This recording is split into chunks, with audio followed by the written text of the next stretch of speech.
Carolina Panthers football is being brought to you by Bank of America, official bank of the Carolina Panthers. By Pepsi, official soft drink partner of the Panthers and all for the Carolinas. By Bojangles, your official tailgating headquarters and iced tea of the Carolina Panthers. It's Bo time. And by Miller Lite. As long as you are you, it's Miller time. The only man who is a member of both the North and South Carolina Business and Athletic Halls of Fame, Jerry Richardson, the 80-year-old owner and the founder of this incredible franchise. The Carolina Panthers playing here at home, Bank of America Stadium, in this awesome patch of real estate in uptown Charlotte. Tonight, Bill Belichick, 4 Super Bowl crowns, 13 divisional titles, 5th all-time in career wins. He brings his 2-0 in the preseason New England Patriots to face Cam Newton and the Carolina Panthers. Somewhere in that scrum is Ron Rivera, 2-time NFL Coach of the Year. Ought to be a great matchup. Mick Mixon with Mike Rucker. You ready, partner? I'm ready, buddy. Third preseason game, the game that the starters will play on into the third quarter to get lathered up, see how they deal with halftime adjustments. We got Kevin Donnelly on the sideline. We'll get an update from KD in just a couple of minutes. Stephen Gostkowski to kick off. NFL scoring leader for 4 consecutive years. And on behalf of all of us on the crew and the entire Carolina Panther organization, we're delighted to have you dialed our way tonight from uptown Charlotte. Teams are doing this, kicking off higher because of the new rule. To the 10, the 15, out across the 20 to about the 23. Fozzie Whitaker on the return. Kevin Donnelly is patrolling the sidelines for us tonight. Former Carolina Panther offensive lineman. Kevin. Yeah, well, Greg Olsen will not be playing tonight when the team takes the field. He'll be on the sidelines watching. Now, this is a guy that's had 142 consecutive regular season games started. This is going to be a second preseason game that he's going to miss. So what's that mean? There's going to be some opportunities for a lot of players out there tonight that normally wouldn't have gotten them. Ed Dixon, Scott Simonson, Bo Sandlin, guys like them are going to be able to get lots of touches from Cam Newton with meaningful minutes. Back to you guys. Opportunities tonight for tight ends as well with, as Kevin said, Greg Olsen down. Newton with options, slings it over the middle, just a little bit behind Benjamin. Second down and 10 for Carolina. Your starting lineups tonight are brought to you by Miller Lite. Panther backs and receivers. Scott Simonson getting the start at tight end tonight. Not sure how much we'll see the 28. Jay Stu, Jonathan Stewart. Offensive line is a good one. Very solid. Returns all 5 starters from last year's Super Bowl trip.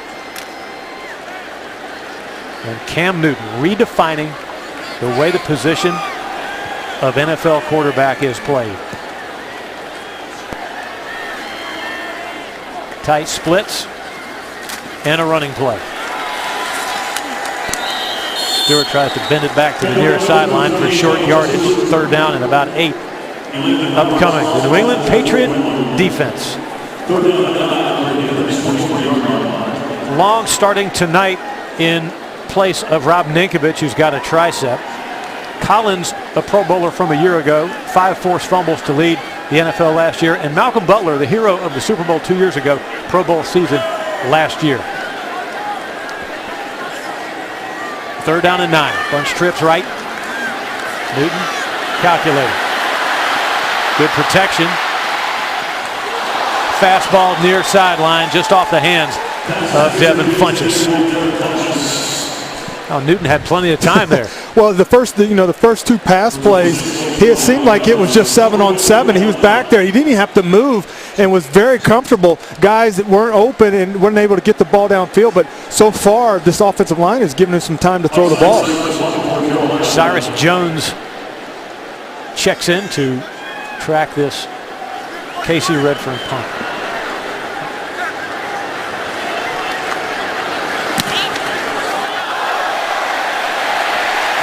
Shortish and fair caught. 36-yard punt and no return. We have a penalty flag on the play, and the kicker was interfered with. You'll see right here coming to the left of your screen, right in there. Yep, he actually got that leg, and you know the kickers they take acting classes too, but that was running into the kicker. Defense, 5-yard penalty. Repeat. 4th down.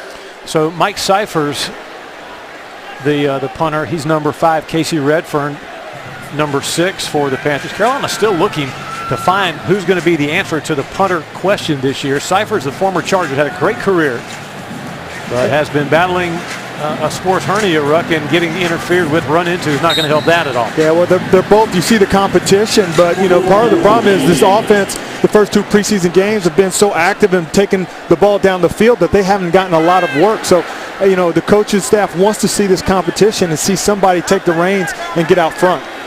Top of your screen, Pats will double one of the gunners. Cyphers. Shaky drop and a poor punt. Out of bounds just on the New England side of midfield.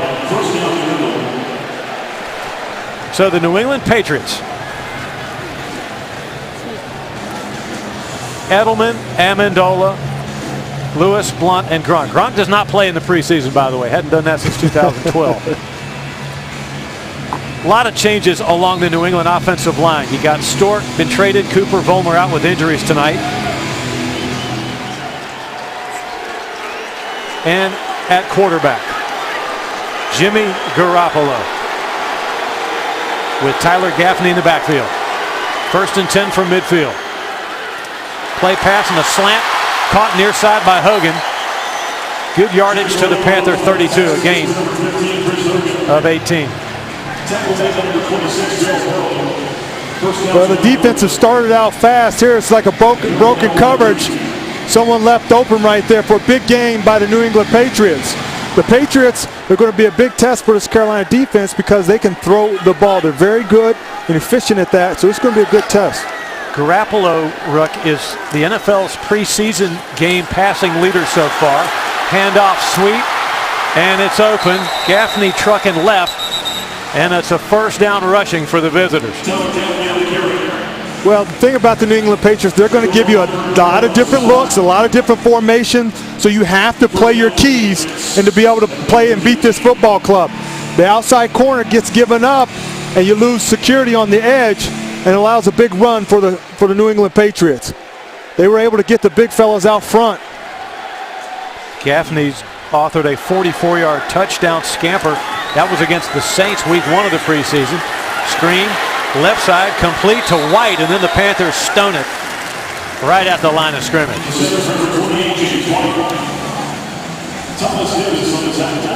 And Thomas Davis just made a great play. This is a screen play, but he was able just to shed that blocker and get it on the tackle. They had a hat on a hat, but that was just mano a mano, and Thomas Davis wanting it more than the other guy. Patriots, like the Panthers, mix in the no huddle. Try to keep you off rhythm and off stride. This offense can morph into whatever it needs to be. They can run it 50 times a game or pass it 50 times a game. Hogan racked up at the 12 by Bradbury and others. 6-yard gain, 3rd down upcoming. You see the replay right here. Just a quick throw, but I like Bradbury and the way that he comes up and tackle. He's a rookie. The defense is starting 2 rookies, and he's one of them.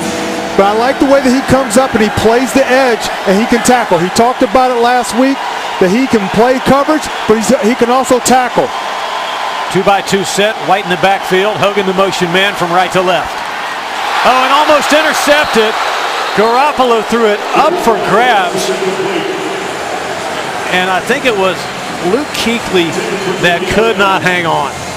And you don't surprise him very often. He's got a lot of interceptions right here. Garoppolo doesn't see Kuechly drop in the zone. And Kuechly thought that he just missed that pick. And I know he's kind of kicking himself, but he's pretty good at catching that ball. 30-yard field goal attempt. Allen to hold it for Gostkowski. Gostkowski over 87% career, 3rd most accurate in NFL history, and he missed it. Field goal is no good. Ball is kicked inside. Mark that down. Gostkowski almost never misses a chip shot. So we'll go to break, come right back with more Carolina Panther football from Bank of America Stadium after you watch this. Mick Mixon with Mike Rucker, scoreless at Bank of America. Keys to the game are brought to you by the North Carolina Education Lottery. What are you working with, Ruck? Well, the offense for the Panthers is keep the pocket clean. You saw in the first 2 plays already, this offensive line has done a good job of keeping the quarterback clean. You want to see that happen again tonight. For the defense, it's the youngsters to step up. You're starting 2 rookie corners. You're going against 2 very good quarterbacks in the league. So you should be able to get a good test to see where you shape up against these quarterbacks. Could win a $200,000 top prize and season tickets for the Carolina Panthers for 20 years. The new Panthers scratch-off ticket is on sale now. Penalty marker down, so is Jonathan Stewart. Holding, number 73 offense. 10-yard penalty, still first down. Left tackle, Michael Orr.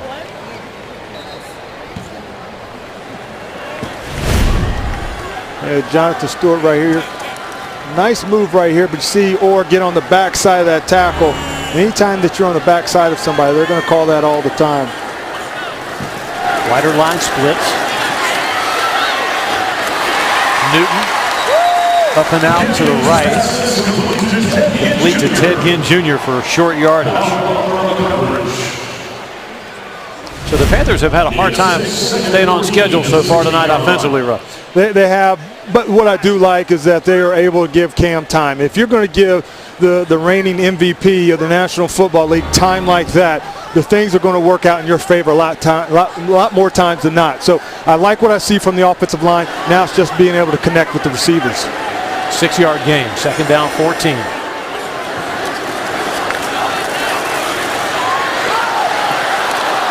Benjamin was targeted. Not even KB could get up high enough for that one.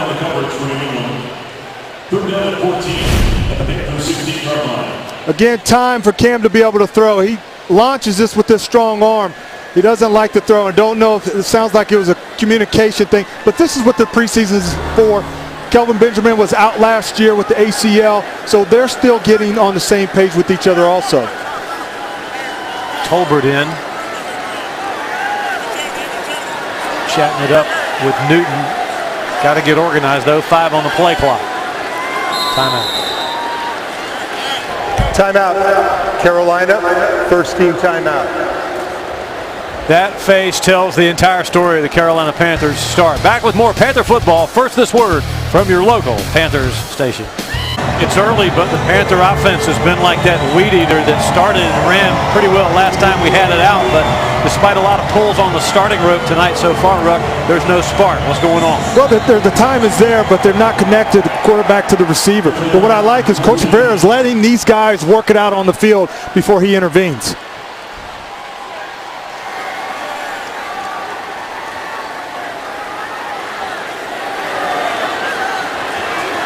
On third down. Newton climbs the pocket under duress. Sacked. And this New England defense can get after the quarterback. And you'll see it right here where they'll bring heat with their front guys. Cam has the time. Guys not open downfield. But this New England defense was able to get to Cam Newton. Loss of 7. Now Casey Redfern will punt. Cyrus Jones, the deep man. Pats should have good field position again. Pressure up the middle. Panthers pick it up. Oh, majestic punt. Rainbow Archer. Jones running sideways. Bad choice. 61-yard punt, 4-yard return. Maybe that's a spark the Panthers are looking for. Good execution on special teams. Let's go down to Kevin Donnelly for our sideline report. Yeah, the punter, Mike Cyphers, has injured his knee. He's got ice on it, will not return in the game. Apparently injured the knee during that first punt. Casey Redfern in now for him. He'll take over the duties for the rest of the game, guys. Yeah, you have to wonder that shot that he took, if that was something that had to do with that. Because if you remember, the next punt was the one that was a little wobbly. Jimmy Garoppolo Hands to Tyler Gaffney, the former Panther. He was on the Panthers roster for a short time. Flag in the backfield, back at the 29. The referee tonight, Pete Morelli. Number 11 offense. 10-yard penalty. Remains first down. So our Miller Lite starting lineups brought to you by Miller Lite, Carolina Panthers. Very sound up front. That defensive line, one of the best in football. Linebackers, Fortune 500, brand name backers, some of the best in the game. And then the secondary, Coleman and Boston will try to lead Worley, Bradbury, Sanchez, Ben Wickery, and the other younger guns. Panther coach Ron Rivera. Hands on his hips. That could be a tell things have not gone to his liking. Tunnel screen, Hogan. Bracketed and put down.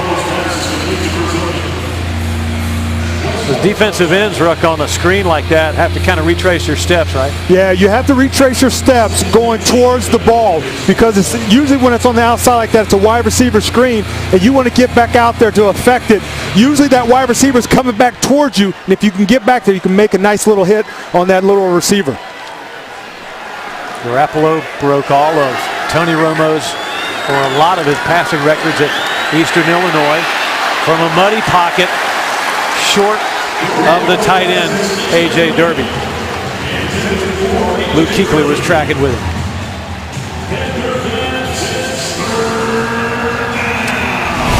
Well, the Panthers, they're bringing some heat from their defensive end spots. Been a little bit quiet. You see Horton right there, West getting in there.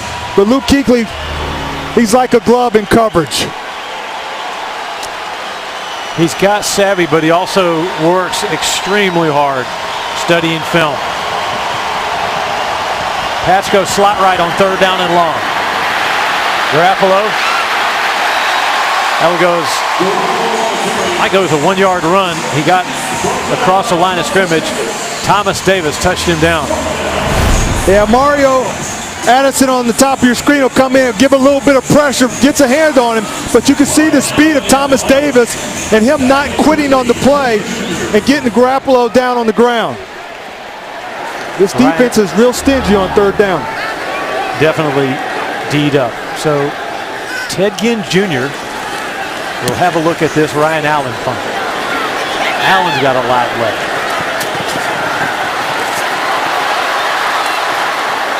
Again, like a border collie, changing directions. 53-yard punt, 6-yard return by Ted Ginn. We're scoreless first quarter at Bank of America Stadium. We're in Charlotte. The score between the Patriots and Panthers 0-0.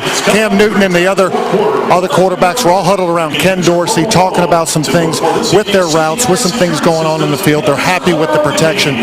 Soon after, Cam stood up, walked down all the receivers, gave them pats and said, hey, let's go get this thing. I want to try and get a drive started and get something going for this Panthers team. Guys? Offense not used to the rhythm of this beat of 1-2-3 kick.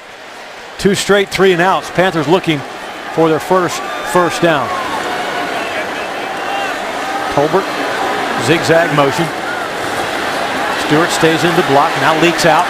And there's Kelvin Benjamin for the first down with a flag down at the 44. 17-yard pickup.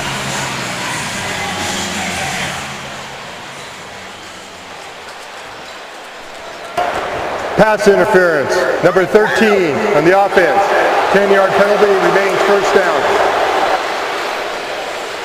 Well, Kelvin Benjamin, he's a big guy, and he's a physical guy. And we've seen that last week against the Titans. But you see that left hand right there. That's what they called him on, the push-off, pass interference on the offense. A big guy like him, he doesn't necessarily have to push off downfield just because of his body and his presence. And so when he goes back and looks at film tomorrow, he can see that he had the right leverage, and he would have been okay without the left hand. 2 receivers stacked just at the bottom of your screen. Burson to block for Ted Ginn, and Ginn breaks free.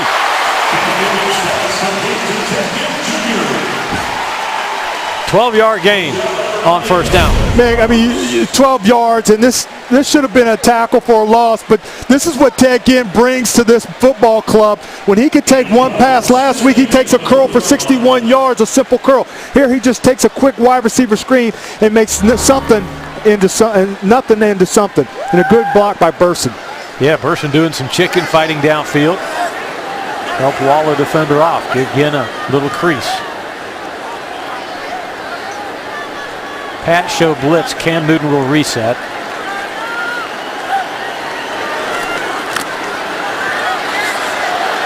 Benjamin intercepted. Picked off at the 35-yard line by Logan Ryan.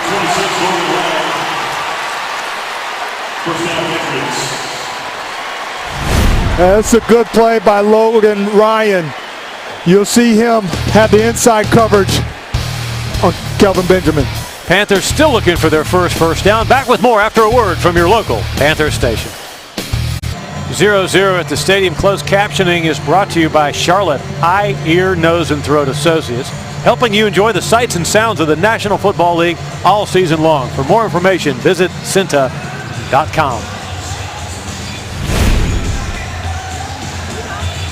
You'll see Logan Ryan have the inside track, his eyes on the ball. From our view, it looked like Kelvin Benjamin was going to go over the top like he's done that so many times to get the ball. But this ball just kind of crept into the inside. If Cam can get that to the outside, more to the sideline, gives KB a chance. See the defensive line subtly adjusting their gaps. Run blitz, but it's a pass play. Dart caught by Dobson, and he skips out of bounds. 12 yards and a first down. That happened in front of Bradbury, the rookie. Yes, the Panthers are starting two rookies at the corner, and Bradbury's one of them right here. And he's got to trust the sideline. He's got to use the sideline as his friend to help him in this situation. He's going to get tested tonight. They know that they got two rookies out there, and they're going to be tested. The Pats like to and can throw the football. LeGarrette Blount jacked up by Trey Boston.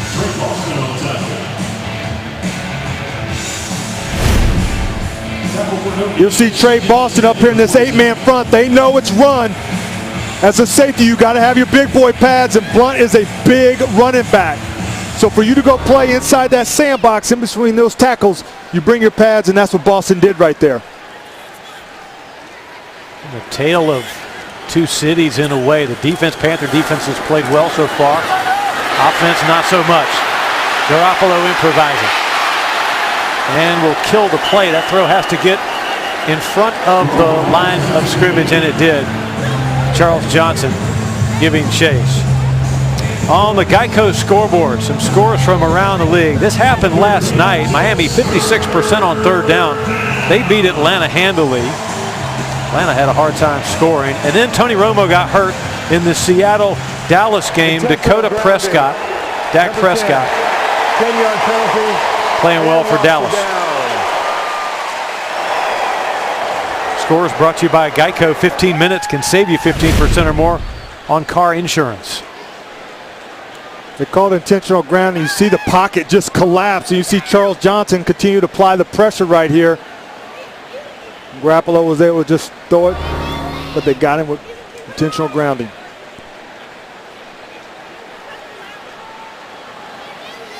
Yeah, I guess he's still in the pocket on that, which would be why that's grounding. Get outside the pocket, can basically throw it anywhere you want to, as long as it crosses the line of scrimmage. So the Patriots back up, and it'll be third and long, third down and 20. Just saw Kurt Coleman there. Coleman just signed a 3-year contract extension prior to a training camp. So Pete Morelli, the official, trying to get a couple of things sorted out, maybe a clock issue. So Pete Morelli's trying to figure out what down should it be. Well, regardless, it's long distance before the first down, and this is where this Panther defensive line has got to be. Intentional grounding. When it's more than 10 yards, the ball will be placed at the spot of the pass. Ball will be placed where the quarterback threw the ball. Well, this Panther defensive line has got to have a smile, be really anxious. They got to look for draws and screen when you're third and long like this. Okay, you don't want to give up something where you just need to get off the field on this. But these defensive ends need to create pressure on the quarterback. You're right. You normally have some heavy screen draw alert right here, but it is the preseason. And Garoppolo's got a big arm. On the toss sweep. Wow. Erased. James White eaten up by Luke Kuechly. I tell you what, he's out there by himself, and all of a sudden you just see this white jersey like a seeking missile. Watch Luke Kuechly in the middle of the screen. He sees what he wants to hit. He doesn't stop and just rides right into the ground.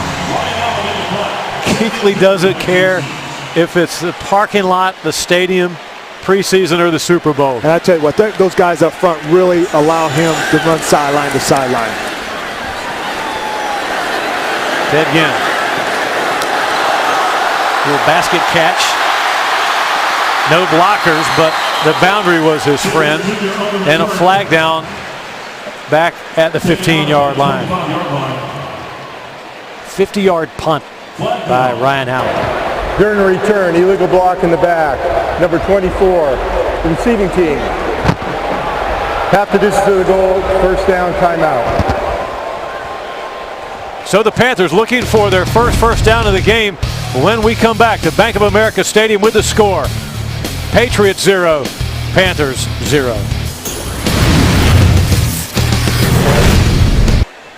It's one of our favorite things, hearing from you via the Krispy Kreme sweet tweets. When the Panthers win, you win. The Monday following a Panther victory, you get a dozen original glaze, just $4.99 at Krispy Kreme. So let's see what we got. Falling for Kate at work. No TV. What? Here's Damien with a possible omen that the Panthers might go to the Super Bowl.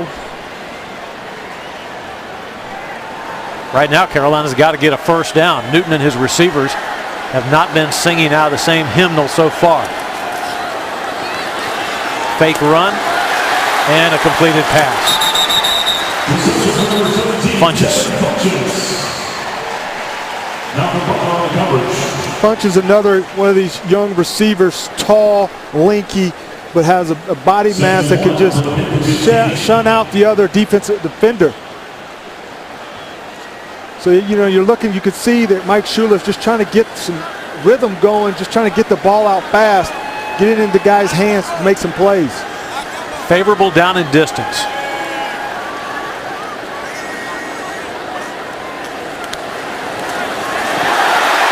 Stewart to the 41. A gain of 24 yards. Safety Devin McCourty dragged him down. And these are the kind of plays that you're looking for to get that spark. Give it to one of your all-pro backs, Jonathan Stewart. He just nice cutback right there. Sees it, goes to the open daylight, and then drops his helmet on him. Cut right off the Dixon block.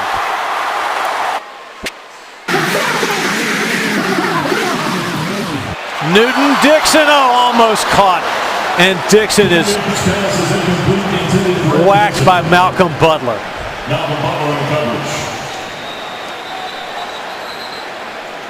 Veteran tight end Ed Dixon. Yeah, he really reached for it. You can see him right there, really strung out. Well, anytime your arms go above your head and you take a shot like that, first of all, you're going to get the air knocked out of you. Ball just a little bit high for Dixon. See it? It looked like a legal hit, a clean hit, just tackle football. This is part of football. And you got to wonder, did he get the air knocked out of him? He just took a fly right down the numbers. And that ball just sailed on him a little bit. He kind of gives a fist pound. Looks like he's okay running off the field. The good thing about the air going out of your lungs is it only feels like you're going to die. Oh, it's a good sign because he plays a big part in this offense. And And to see him take that hit and get off the field like that and walk off is a good sign. Rugged tight end, a former Raven, Ed Dixon. Might have been able to recatch that had the contact not arrived when it did. No score, 2nd and 10.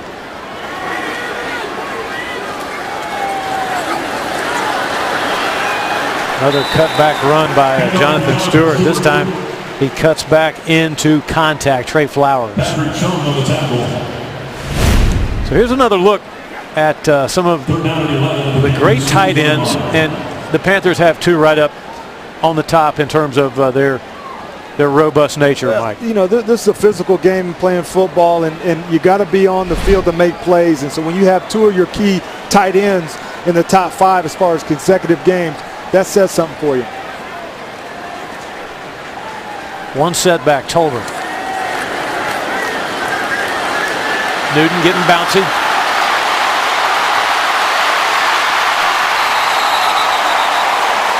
Slices out of bounds at the 49. He'll be just short of the first down. 9-yard run by Cam Newton. Well, New England Patriots secondary has done a good job on coverage downfield. They're locked up on everybody. Cam has nothing downfield. And Cam has had this run all night, but is reluctant to run. Doesn't really need to run in the preseason, but if you're going to give it to him, he takes it for a good run downfield. Now it looks like they're going to go for it on 4th down. From the -49, 4th down and 2.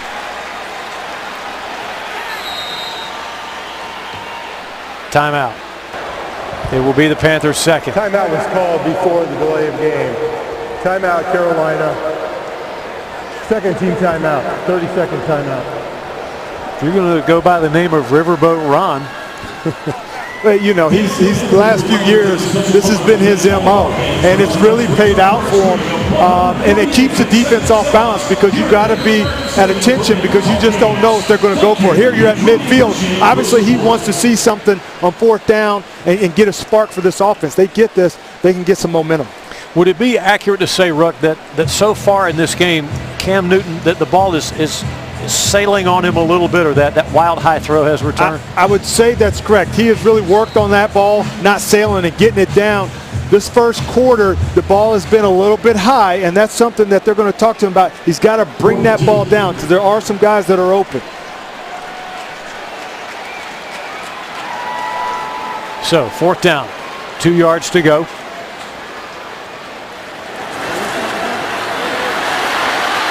Newton buys a little time.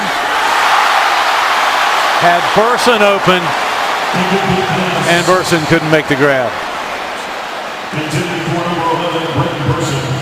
New England's defense, they had a spy on Cam this time, not letting him get out to get this first down. Burson gets his hands on it in the perfect position. Great throw by Cam Newton, but Burson wasn't able to hang on to it. Newton 3 of 9 so far, 27 yards, 1 pick. Let's go to Kevin Donnelly walking up and down this Panther sideline. Kevin. Yeah, you know, Ron Rivera spoke this week about situational football in the preseason, wanting to get these guys ready for a variety of situations. 4th and 2 for the offense, trying to get the first down. Now what we're going to see is the defense with a quick change, having to go on the field after not getting the first down and seeing how they react. Back split to you. in left, split in right. Tom Brady in at quarterback, and he throws a strike to Aaron Dobson, who takes it inside the 15-yard line before Luke Kuechly can end the play. Well, we talked about at the top of the game that the rookie cornerbacks are going to get a good test and a good look at a future Hall of Famer right there, going at Bradbury right off the bat. The thing about Tom Brady, he is going to be on point with his passes. They're not going to be sailing. They're not going to be at your feet. They're going to be on point. 37 yards. Brady to Dobson. Brady again, standing firm and tall in the pocket. And that pass intended for Edelman is broken up. And Shaq Thompson, he's a linebacker, but they have found that he's had such a good offseason that they have been able to put him and match him up with the slot position. CPI security system. New England's offense in the red zone excellent, and they went into the red zone. They had more red zone possessions than all but 2 teams. Carolina, one of those teams. Blunt up inside, stuffed by Kuechly after about 4 yards.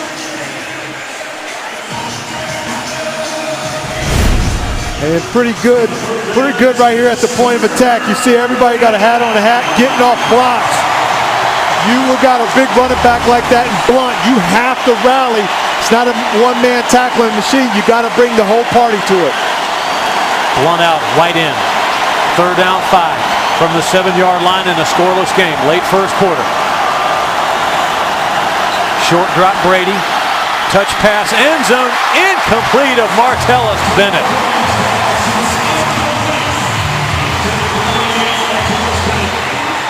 When you get down here in the red zone, Tom Brady likes his tight ends. Gronk's not playing tonight, but here's another addition to this offense. Just going right outside the fingertips of the big guy. You see Bennett right there. Gets a good look at that. They're right off the fingertips. Gostkowski has missed from 30. This will be from 25 yards. And it's good. So Bill Belichick and the New England Patriots take a 3-0 lead over the Carolina Panthers. So what is it about the Panther offense so far, and have we not been giving the Patriot defense enough credit perhaps? Well, I think that this is a very good Patriots defense. I think that they get after the quarterback, and the secondary has played good. I think that the offensive line for the Panthers are given the time, but when like we talked about, there's been opportunities that Cam could take off running, but I feel like why take that risk unless it's just wide open? You saw him take the run earlier, but he wants to stay in the pocket and throw the ball downfield. Wager and Whitaker drop back. Whitaker on the right. That's Gostkowski. He's good.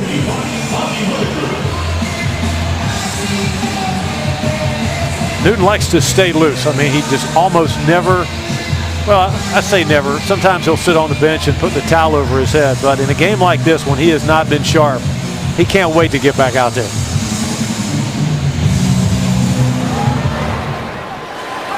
Deeper kickoff this time. Whitaker will kneel it down. You know, a lot of teams are taking the kickoffs to inside the 10, trying to encourage a run back. So here's what Cam Newton has done so far today. He's got a live arm just off a little bit like we talked about earlier. Some of the balls selling a little high. Maybe the wrong route right there. A sack early. Interception right here.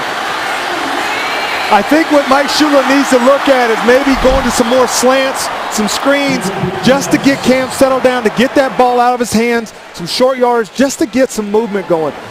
You know, Jonathan Stewart had a nice run in the last series, but they have to be fluid. They've done a good job in the first 2 preseason games of stringing some drives on. They have to get a drive going. So Mike Shula, Panthers offensive coordinator. Cameron Artis-Payne in the backfield. Ted Ginn joins him. This will be Artis-Payne for 2 yards, maybe the last play of the first quarter. Both defenses have gotten the better of both offenses so far. Is that fair? Yeah, it's just been stingy. I think that's a fair assessment. The end of the first quarter. So the first quarter is over. 2 teams will change ends. We'll be back with the second quarter for you next. Preseason game number 3 with the score from Uptown Charlotte, Patriots 3, the Carolina Panthers 0.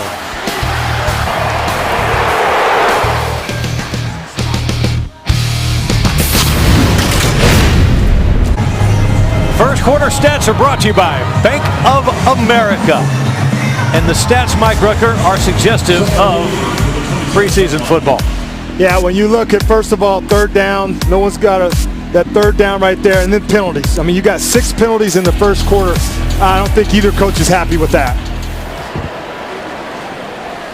So Cam Newton, the Carolina Panthers against the Pats 4-3. Cameron Artis-Payne for 6. What do you think of him as a back? Well, I think the coaching staff really wants to get a good look at him. I mean, obviously you know what you have in Tolbert and Stewart. They really like Fozzie Whitaker and what he's done. But Cameron Artis-Payne is another guy. They want to get some reps with the first offensive line to see what he can really do and what he brings to the table. And you see the total yards. Patriots have missed a short field goal. 3-0 New England. Sidearm throw. Benjamin at the 39, leans forward to the 41, and that's the Panthers' first down of the night. You know, kind of what we talked about, Mick, trying to get that first down and get this team going. You go back to your big target, and Kelvin Benjamin right there for a first down, and now you're looking at your second series, trying to get some more momentum going. Funchess gets in the game, Benjamin out. 14-yard gain to the 41. Artis-Payne right at Khalil for good yardage. What's it like to have a center that can get downfield like Ryan Khalil can do? Well, I think that's what makes him so special is he's a quick center, especially on like this play right here or screens or draws. He's able to get to the next level or get out around the tackle very quick. Quicker than your average Joe. I mean, obviously he's a Pro Bowler, but that's an added bonus when you have a center that is fast and quick like that. Cameron Artis-Payne, Cap, they call him, trying to add to his preseason resume. And here he is again. Low center of gravity, hard to bring down. It's a first down into Patriot territory. 12-yard gain on the pass from Cam Newton. Well, they're making the connection. This is one thing Cameron Artis-Payne can do. He's got nice hands out of the backfield. Just a little swing pass, gets downfield. He's not juking and jiving, getting positive yards. This bodes well for him and what the coaches want to see out of him tonight. DBs and linebackers hate it when a back like that gets up under their pads and then delivers a blow.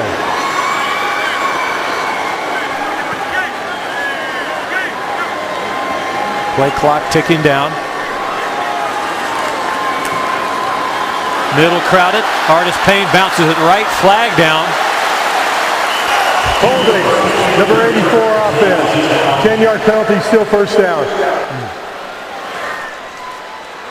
Ed Dixon. Yep. You're going to see Ed Dixon right there. The play's going to bounce out. Nice connect, but see, every time you get your hands outside that jersey, that's an easy call for the umpire. Are you prejudiced because you're a defensive end? Yeah, you know, here's the thing. They're going to call. You can call holding every play. The coach would always say, "Hey, you got to get off that block and make that referee call it." So you have to make it evident. So that looked like a penalty to you? Yeah, as a defensive guy, I'd take it. 4 penalties, 39 yards for the Panthers. Over the middle, intercepted. Picked off New England. The 40, McCourty across midfield to the 49. Tipped passes over the middle. Teams do the trip drill more often than not. They get picked off. We'll break it down for you when we come back to Bank of America Stadium with the score 3-0 New England.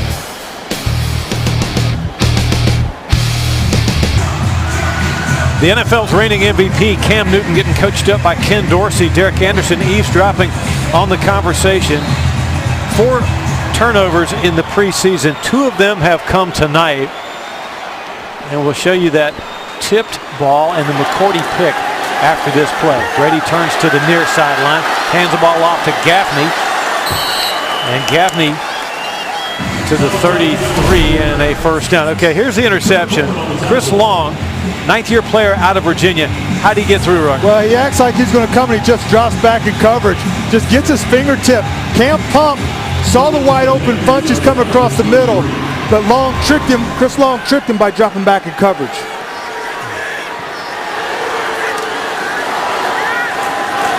Patriots snap it while the Panthers looked like still getting set defensively. Again, Tyler Gaffney, 3rd-year player out of Stanford, hit by Thomas Davis.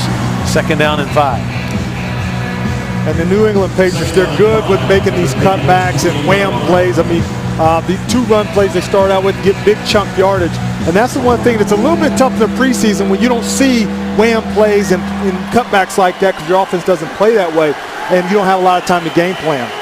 What is a wham play? Nate Solder up out of his stance early. Number 77 offense. 5-yard penalty, still second down. Well, that wham play, they're going to let a defensive lineman come free, which in this world, you don't get anything free. But then they're going to bring somebody from one way or the other that is going to wham you and knock you off as you're coming into the backfield. It creates a big gap. And so that's something that you have to practice for during preseason in the week before. A tight end normally. A tight end or a fullback usually does the wham. Yep. Empty set. See how the Panthers play. 4-man pressure. Brady going long and right. Beautiful throw, beautiful catch. Hogan for the touchdown. 33 yards.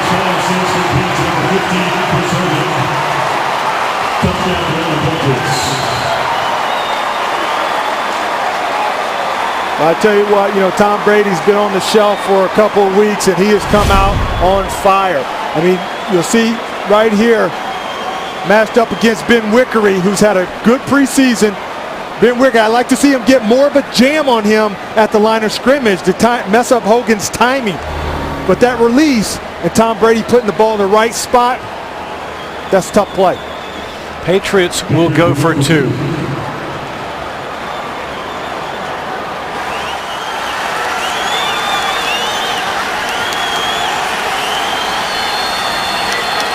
Panther defense adjusting. Brady possibly checking off.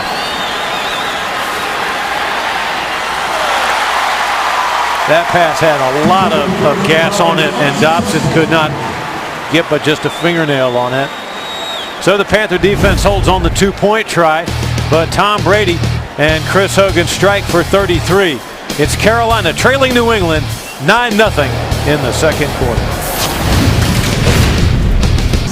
Let's check in with our Krispy Kreme sweet tweets. A couple clearly on a first date in front of us. Dude's in it to win it. You never know who we're going to hear from, including someone who is deployed. We love when the tweets come, Mike, especially when folks are overseas serving the country. Absolutely. We appreciate your service. When the Panthers win, you win. The Monday following a Panther victory, you get a dozen original glaze for just $4.99 at Krispy Kreme. So the Patriots taking a page out of the Panther book, points off of turnovers. And this one, we talked about it, but the ball was just inside and Cam throwing off his back foot. Cam double pumps there.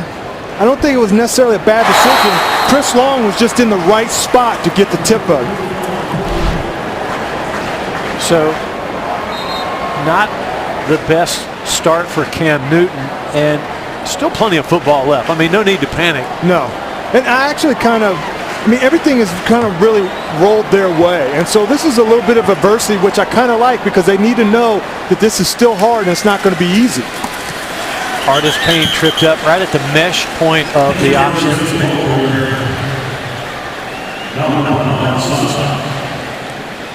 It's the lower body with Cam Newton, it seems like. When the right elbow dips down, the front shoulder comes up, the ball sails. So much of that is he stepping into throws, and can he step into the throws? And those are the little things that kind of can be the difference of the ball sailing maybe 2-3 inches high that all of a sudden your guy can't get to it versus it being in the right spot.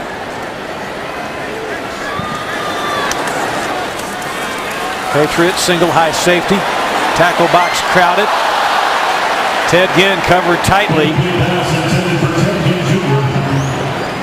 It was Crayvon LeBlanc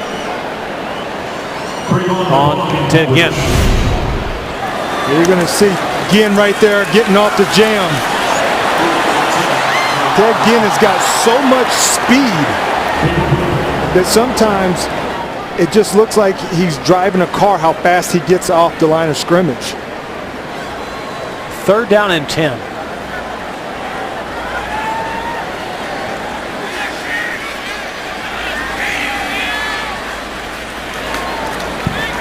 5 receivers in the pattern.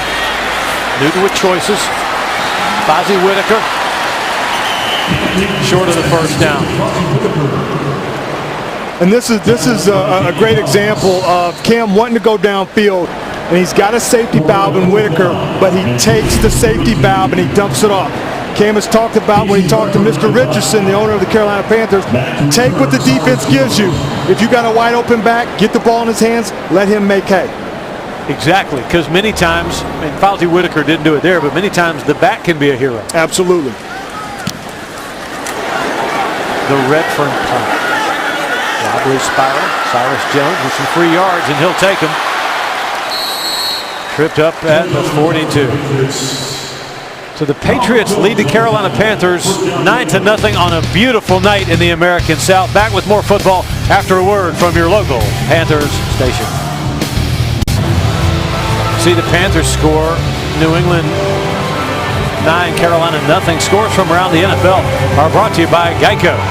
Buffalo and Washington are 6-0 Bills. Panthers will play at Washington this year.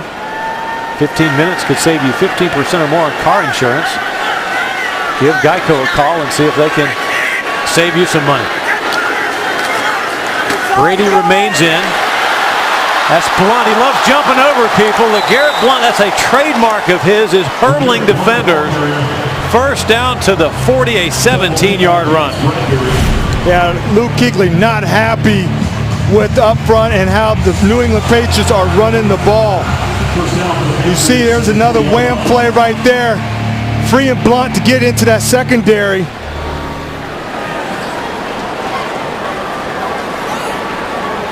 That will not look good in the film room on a variety of levels. Brady looks at Blunt underneath and then goes over Martellus Bennett's head incomplete. Well, this defense prides itself in the run game. Inside the box, they've got a 7-man box or 8-man box. They pride themselves on being able to stop the run. You don't see this defense give up these kind of big plays in the run game very often.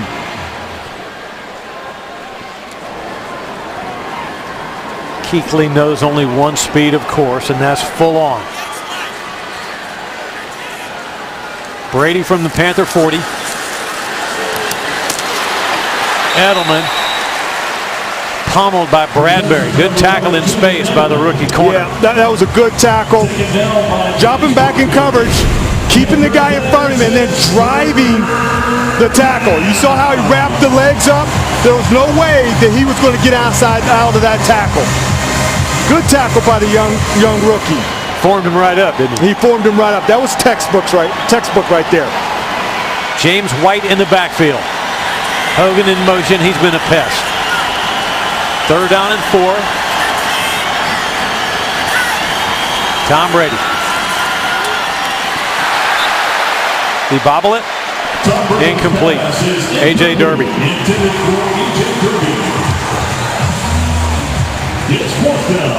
Yeah, the Panthers caught a break right there with the bobble and able to get off the field, at least take it to 4th down. Our next telecast, Pittsburgh, here Thursday night on the Carolina Panthers television network. So it'll be a long one, 52 for Gostkowski. Coming right into your living room. No good. Field goal was no good by rule. The ball in place. The spot of the kick. Timeout. Gostkowski has missed 2, and he knew he hooked this one as soon as it left his foot. Welcome back to Bank of America Stadium. Patriots leading the Panthers 9-0 going into the late in the second quarter here, and there seems to be a quarterback change. Derek Anderson has gone into the game. Cam Newton came off the sidelines after that last drive. They talked for a little while, and then Coach Dorsey gave the sign to Derek Anderson saying, hey, you're in. He got warmed up, got with Khalil, got some snaps, and now he's in the ball game. Anderson fakes a handoff. Fires over the middle, caught for the first down. Funchess into Patriot territory. Well, a lot of times when you come off the bench, you need to warm up, but Derek Anderson seems like he's warm, connecting with Funches in the middle of the field. 18 yards, and the Panthers go without a huddle.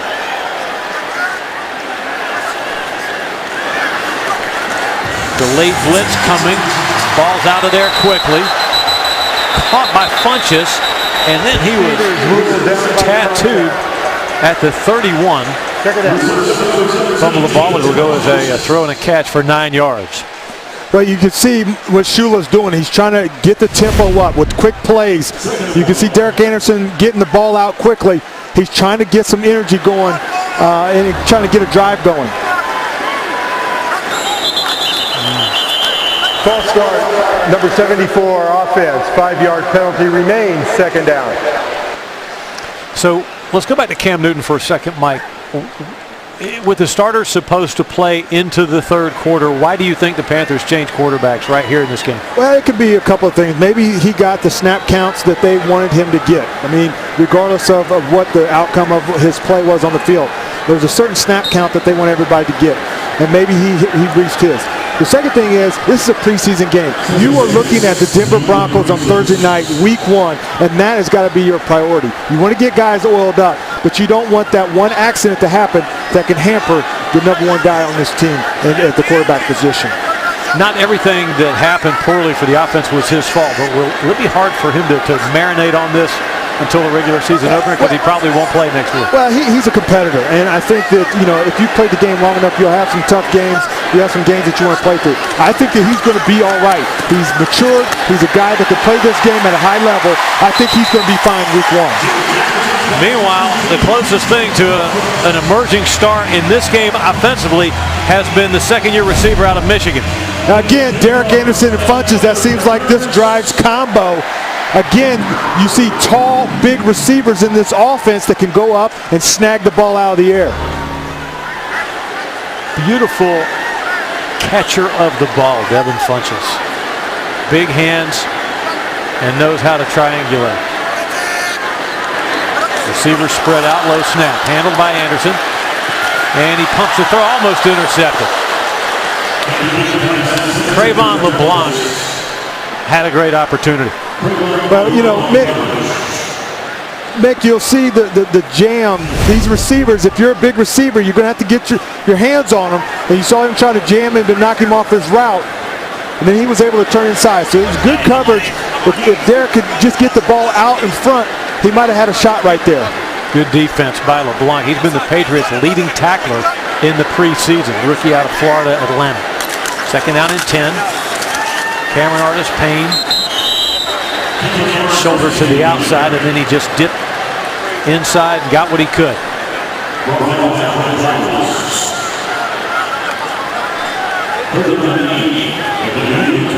So it'll be third down and 8. And the pace of the offense slows down just so that, not so the Panthers can huddle, but just so a new personnel group can get in.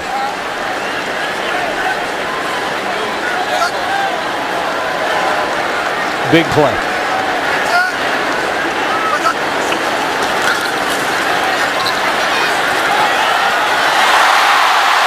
The third interception for the New England secondary. Harmon across the 30. Might have stepped out of bounds shy of the 30-yard line, but another interception. And that's been kind of the thing. You get a couple plays and then, you know, something bad happens. You know, Norwood, I don't think he even saw the ball up in the air. And you thought Norwood had a shot to get the tackle right there, and he slips out of his hands and is able to get out to about the 25-yard line. You're right, Ruck. He never got his head turned around. He never got his head turned around, and, you know, obviously this is the third turnover tonight. You know, this offense likes to protect the ball, and you've given it away 3 times. You got to tip your hat off to this New England defense. We talked about how good they are, and they're taking the ball away. Edelman motions to a right slot. Batted down. I would guess Mario Addison, but I'd probably be wrong. Let's wait till the replay. And it might have been a KK Short, all-pro defensive tackle. Led the team in sacks last year. Getting his paws on that one. Panthers mug up into the A-gaps. And only one backer comes, Davis. Brady gets his feet set. And Coleman had a chance at the interception. Kurt Coleman. Kurt Coleman does everything right. He reads it right. He breaks on the ball. But he doesn't bring it in, and he is hitting himself. You got to catch this, Kurt. You see it right. He left the ball get to his chest and bounces right off. Kuechly had one of those. Those are two of the more sure-handed defenders in the league. And that's the difference, 3 turnovers going the other way versus 2 coming back to you. So you give Brady new life. Backside pressure. Gets there. Tony Ely.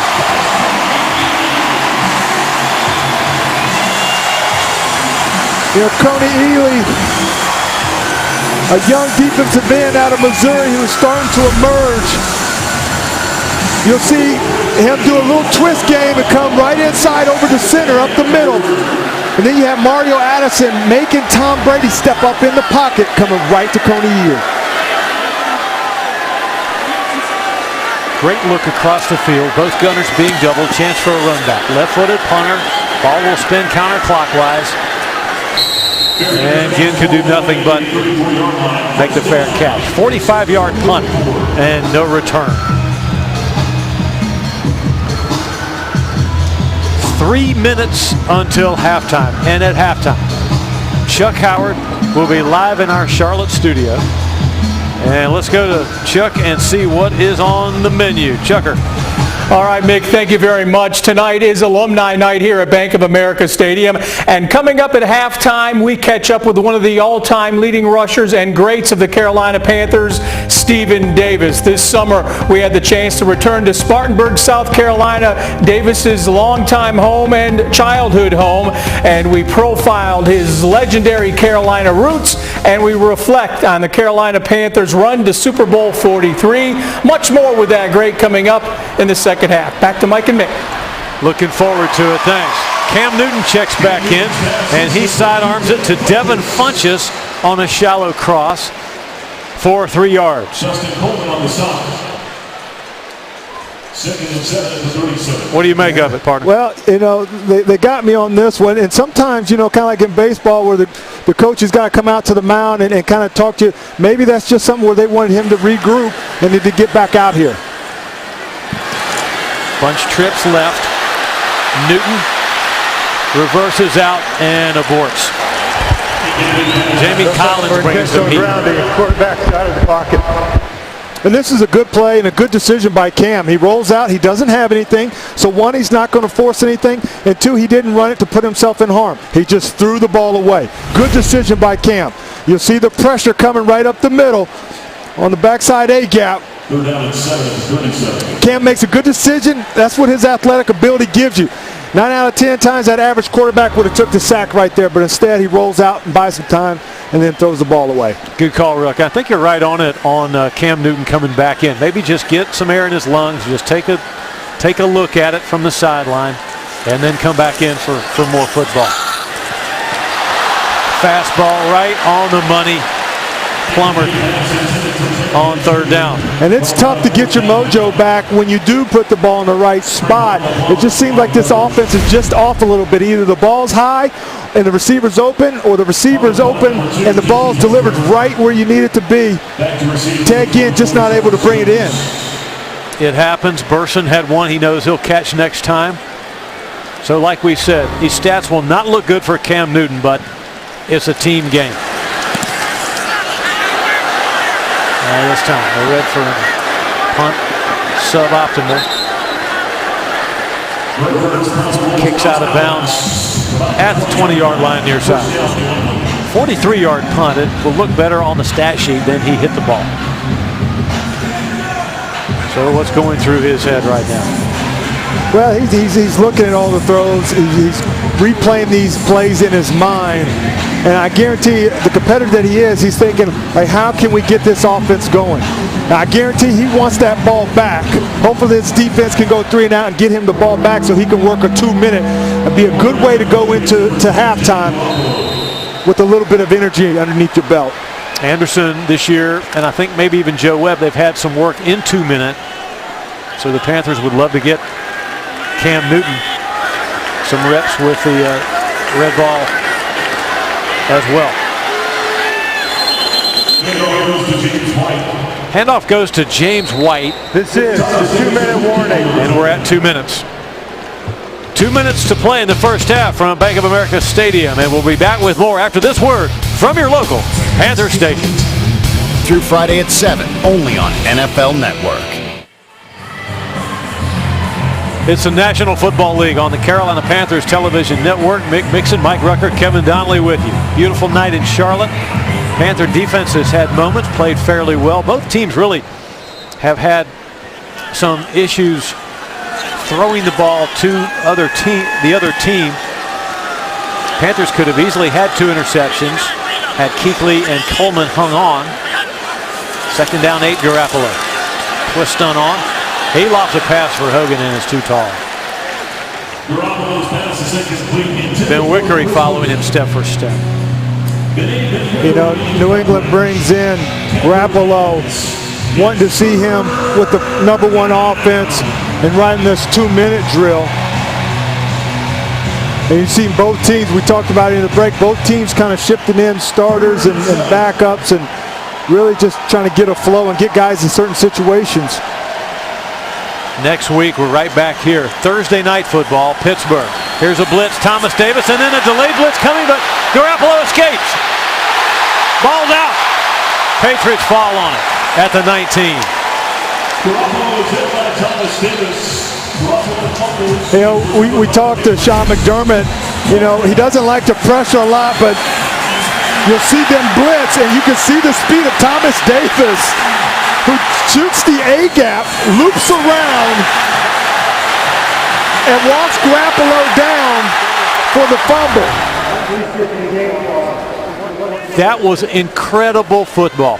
Davis, the blitzer, somehow or another runs the play down from behind as well. And if you don't know, this guy has had 3 ACL surgeries, and he's running like a deer. So what about Worley's technique? Is he supposed to go airborne like that? Well, it's a blitz. You prefer to deliver that hit. When he goes airborne, he takes the power out of himself. If that quarterback pumps him, he's in the air, and then that quarterback can run around him. You want to stay on your feet and run through that quarterback. He runs through that quarterback, he gets the sack. It looked good. It looked good. Yeah, you know, when he goes up in the air, it looks good for TV, but the coach is going to say, look, stay on your feet. If you feel like he's going to throw the ball, put your hands up. Don't necessarily jump. Ryan Allen.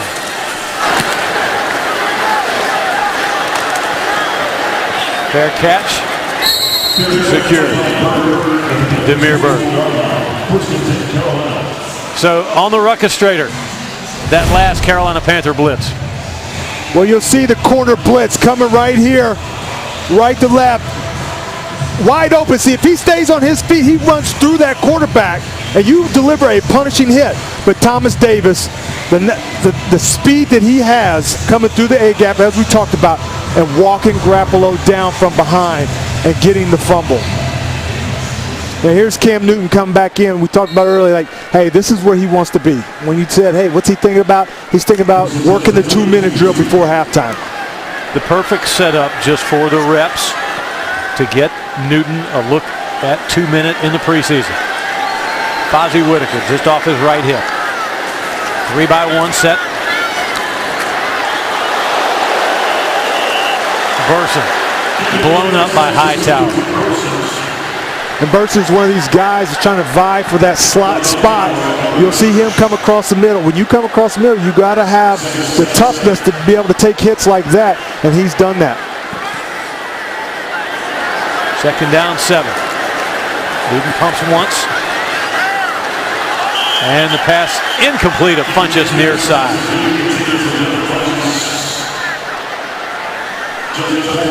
Justin Coleman in coverage, so now it's 3rd down and 7. Funches thought there was a little bit of contact there. There's a no call by the referee.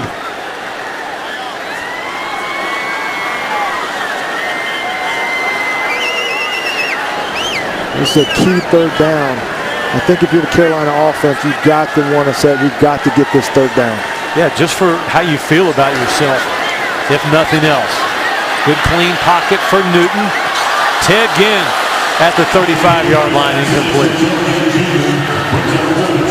I mean, you know, one of the takeaways you got to say right now in this first half is that you've got to tip your hat off to the offensive line and give an attack. But you see Coleman right here. This Patriots defense is being really physical with these wide receivers of the Carolina Panthers. They're up in their face. They're putting their hands on them. And that's what you have to do when you're going up against tall wide receivers. And so far, they're doing a pretty good job. Cyrus Jones with 1:04 to play 2nd quarter.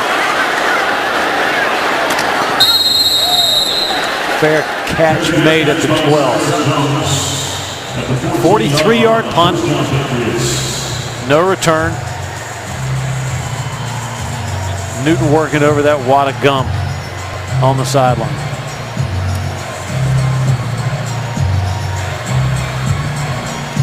Yeah, they've had some opportunities, and either missed throws or drop passes have kind of haunted them in this first half. Coach Rivera was very pleased with the Wednesday practice. Thursday a walkthrough. And a lot of times you play like you practice, but sometimes not so much. Yeah, I just think things aren't clicking tonight, and you know, for this first half. But this is what the halftime's for, to go in and regroup. Games aren't won in the first half; they're won in the 4th quarter, and so that's why Coach said he's excited to see the guys come out of halftime and see what they can do. And it's not been all bad. The Carolina Panther defense has made some plays. Preseason football in August, and the final 21 seconds will evaporate off the clock. The two teams know it, and they already begin streaming to the halftime locker room. We got a terrific halftime show planned for you. Mike Rucker's been heavily involved with the alumni of the Carolina Panthers, star-studded group in town. We will spotlight Stephen Davis from Spartanburg at the break. So the interval score, preseason game number 3, Bank of America Stadium, Uptown Charlotte. New England Patriots 9 and the Carolina Panthers 0.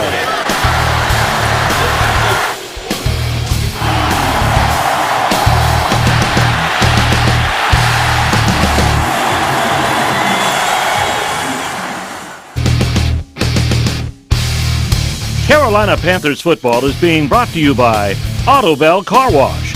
When we shine, you shine. By Subway, eat fresh. And by Asa.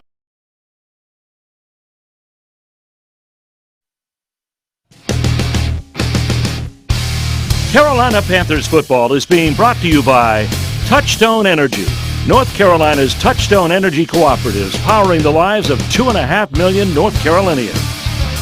By Subway, eat fresh. And by Asa Abloy, the global leader in door opening solutions. Just down the street from Romere Bearden Park is a stadium in a park, the classic American stadium known as Bank of America Stadium. Mick Mixon, Mike Rucker at the break. And Ruck, this is where you got a tough job, my friend, because you've got to give us some way to think about what you've seen through the first 2 quarters here at Bank of America Stadium. Well, I think the play calling is there. I think there's just been some miscues, guys not on the same page. When the ball's overthrown, the receiver's in the right spot. It's just been a rocky start for Cam and this receiving core. So the Panthers will kick off to start the second half. Pats will come out of there with it to the 18-yard line. The rule change this year that on touchbacks, the ball will come out to the 25. So what we think some teams are going to do is try to short circuit the player safety component of that rule by pooch kicking off in a way to try to hem the other team in. Yeah, we talked to Coach Rivera the other day about this, and he said that they're going to try it too. They're going to see how this works, and they're going to try to, it's going to put a little bit more onus on the kicker to put it in the right spot, but they're going to test it out in the preseason to see how it works out for them. 1st and 10 New England. Jimmy Garoppolo with LeGarrette Blount behind him. Shaq Thompson coming on a blitz, picked up.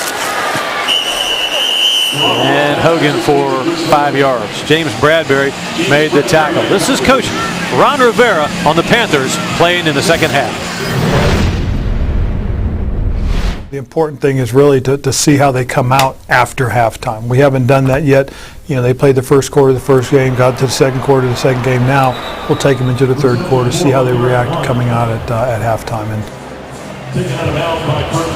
So Coach Rivera, Mike Rucker wanting to see that, wanting to get the players used to the feeling of getting warmed back up again to play in the third quarter. And then the mindset. I mean, obviously things aren't going the way you want it necessarily sometimes, so you want to see the mindset of how you come out and you're dealing with adversity. LeGarrette Blount, for a thick, heavy core running back, is pretty elusive. 11 yards and a first down. A Panther missed him in space. Blount again. Shaq Thompson doesn't miss him this time. And a loss of 1. And New England's doing something similar too. They're trying to come out. They've come out with the hurry-up offense. Little swing pass right here. He gets the outside, but Shaq Thompson, who's had a great training camp, whether it's in turnovers, interceptions, or being in the right place at playing the slot, knocks the ball out right there. Garoppolo, preseason passer rating of 105 plus. Blount over left tackle. Runs into K'Wan Short. Again, New England just running that wham play that we talked about earlier, where they're letting these defensive guys come free. That defensive line's got to stop immediately and then find the blocker and then press the gap. 3rd down and 8. James White in the backfield. Brandon Bolden checks in as well. Blitzers. And a sack. Trey Boston, but there's a flag on the play. Offside, number 91, defense, lined up in the neutral zone. 5-yard penalty still, 3rd down. Ryan Direction 94. It was Coney Ely. Yeah, and that's one that you've got to be like, because here you come up, you dial up a blitz if you're Sean McDermott, and the blitz gets home, and then it gets called back because of alignment and being offsides. So 3rd and 8 becomes 3rd down and 3.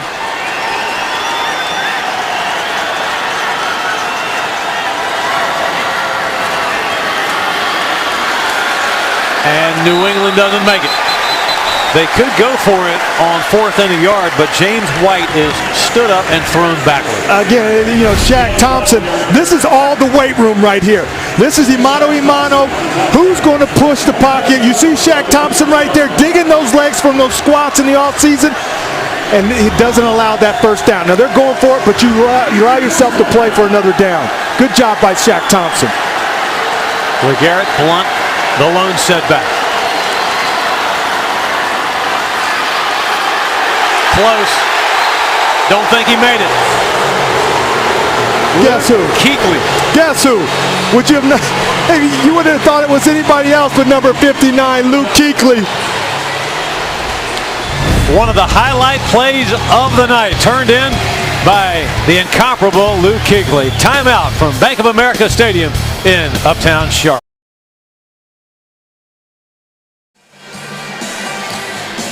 You'll see the score 9-0 New England, but you'll see number 56, A.J. Klein.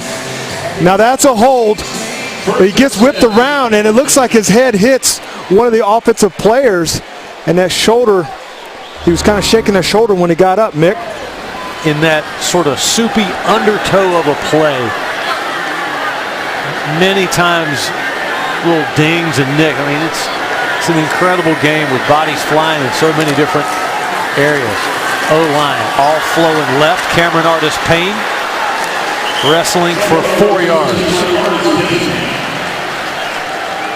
Marcus Coons stopped him.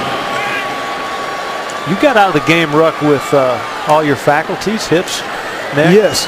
Everything, we got out healthy, which is good. And we played a long time, and sometimes those little bitty knickknacks will shut you down, especially the toes. The toes are the ones that will shut you down the quickest. Short drop Newton. Loads up. Tolbert right wing. First down. 11 yards. And if you could see the difference in the play calling and Cam's decision, he is not forcing the ball, and he's taking these swing passes and giving it to the running backs. Artis-Payne earlier, you see Tolbert right here getting the ball, and you're picking up good yardage and you're moving the sticks. So hard for young quarterbacks, and Cam Newton is at the height of his powers, to learn to just take what is there. Get the ball to someone else, let them make a play. High throw, but Benjamin climbs the ladder and snares it to the 21-yard line, another first down.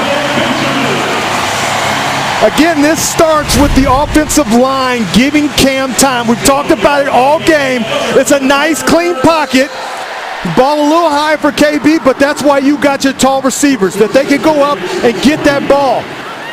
Nice catch by Kelvin Benjamin. That's that phrase, catch radius. Yes.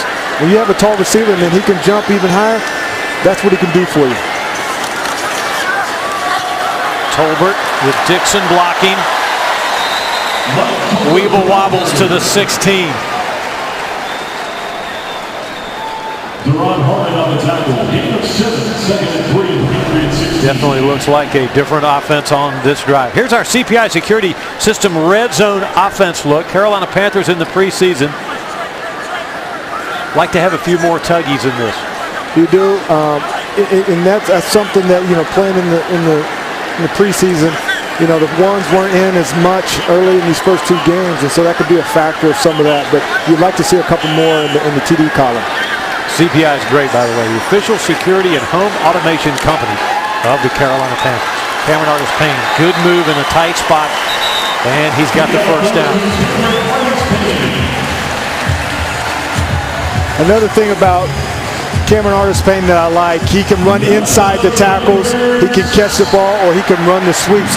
But when he gets inside the tackles, he just is always going downhill. He'll give you a little wiggle right there, but his feet and his shoulders are still moving forward. He's not juking and getting fancy in the hole. He's getting positive yards. Scott Simonson, the fullback, right hand on the ground.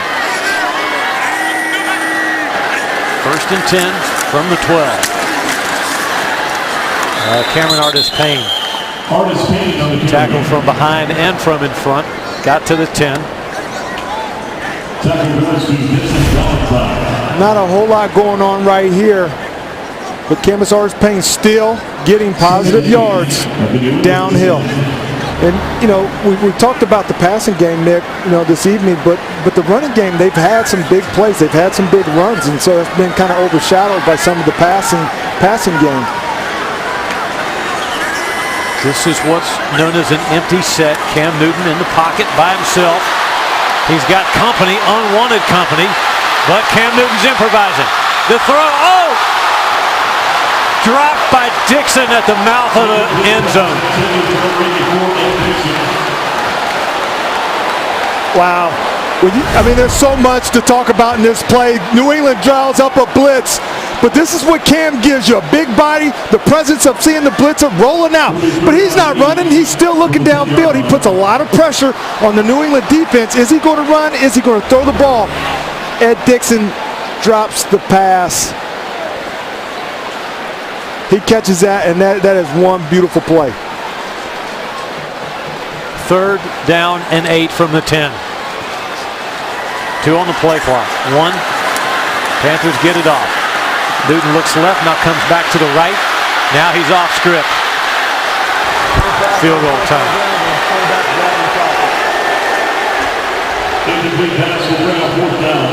And no, that's not pretty. Yes, would you have liked to have seen a pass at the back of the end zone for a touchdown? Yeah, but Cam makes the right decision. New England's got a spy back there, is waiting for Cam to take off running. Cam has nothing. He throws it away. You have a goose egg up there. Now you have an opportunity to kick a field goal and get some points on the board. I think that's a good decision by number 1. This will be a 29-yard attempt. Gano out of the Redfern hold. The Jansen snap. And the kick is good. So the Panthers, as Mike Rucker said,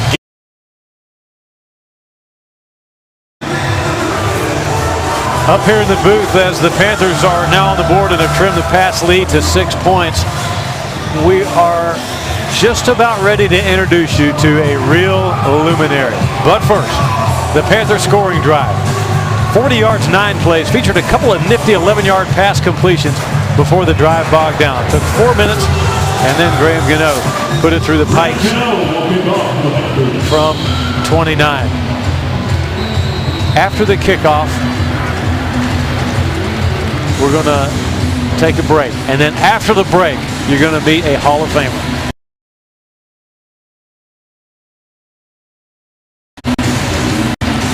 The approach. Gano bangs it deep enough.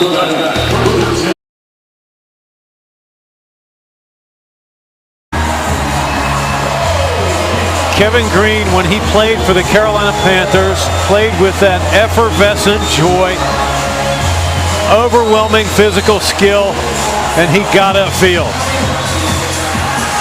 Former Panther linebacker and the newest member of the Pro Football Hall of Fame. Congratulations, Kevin. Welcome back. What's it like to be back here at the stadium? It's awesome. This is like my home, away from home, being back here at the stadium, feeling this energy in front of the fans, smelling the grass here, seeing the Panthers on the field. It's just awesome. Well, hang out with us and talk a little ball here for a few minutes. Garoppolo on the run. Incomplete pass right side. Kevin, did you talk to the team earlier today? If so, what was your message? Play together. Play as one. Be brothers, Come together, love each other, and do something special. One of the things, Kevin, we saw each other, in the playoffs earlier this year. How's it been the past, 8 months for you? It's been a phenomenal ride, being selected to the Hall of Fame, and being a part of that team is going to last for eternity. But I must say, putting on that gold jacket, it's awesome. But really, I was surrounded by a lot of good people, a lot of good players, a lot of good coaches in my time, a lot of great GMs, and good owners. And that's the reason why I can put on that gold jacket. Where were you when you got the call? I was in a hotel room there in San Francisco. When I got that big knock on the door by the president of the Pro Football Hall of Fame, David Baker, congratulating me in my selection to the Pro Football Hall of Fame. It was quite surreal. What are you doing now, Kevin? I'm being a dad, which is a cool thing. My son, Gavin, goes to the University of Southern Mississippi. He's a walk-on like his old man, and we're season ticket holders, and Tara and I are going to go watch him play and be a cheerleader. And being a dad, it's cool. Has he got your gift of playing? Well, Gavin's going to be a little limited like his dad. But you know what? Rucky's going to make up with it. Absolutely. With that heart. He's got a heart of a warrior, and got that heart, then that never says die. Hope you're as proud of your legacy with the Panthers as the Panthers are to have had you. I tell you what, I had 3 great years here playing for Mr. Richardson, playing in front of this crowd, surrounded by a lot of great players, Sam Mills and Carlton Bailey and Greg Cragen, and timeout. Just Coach Dom Capers and Billy Davis, my position coach, just they were such a blessing, around me, and it was just such a blessing to be a Panther. Appreciate you, Kevin. Congratulations again. I appreciate it, guys. All Thank right. you. The incomparable Kevin.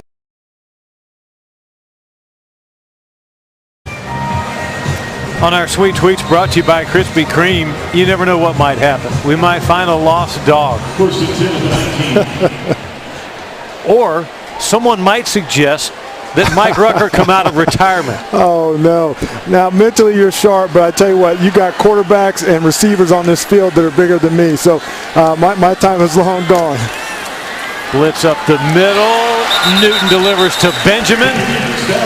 A strike, and Benjamin out of bounds at the 26. Kevin Green, great to have him in the booth. Did your careers intersect? Yes, he was there my rookie year, and he was a mentor, and I was blessed to have him. And I tell you what, he would beat the janitor into the film room. I tell you what, there's no one that puts more time in that film room than him, and I learned so much from Kevin Green that has helped me in my 9-year career. Second down and short. Cameron Artis Payne in.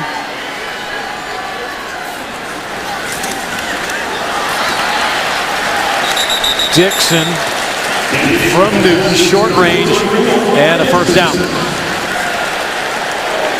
Let's go to Kevin Donnelly, because I think, Kevin, you and Kevin Green also played some together, did you not? I had to play against him for many years. We were in the old Central Division, and he was my arch nemesis. He could rush the passer.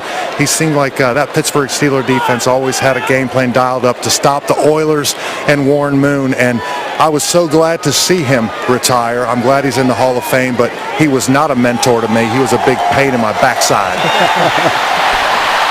Newton on the run to the 36-yard line. Ed Dixon again. This is another good escape by Cam Newton. Again, a free blitzer up the middle, but Cam spins out and buys time. Again, he doesn't want to run. He could have ran, but he's looking for the downfield, which I like. That's how he has grown. He keeps his eyes downfield and tosses it. Patriots have, and the Panthers too, have dialed up some blitzes in this game. There have been some blitzing going on, and I think sometimes, the blitz might be dialed up just to get your guys going because maybe they're stale a little bit. Bozzy Whitaker. Flag down from behind the play, and then another flag from the front side of the play.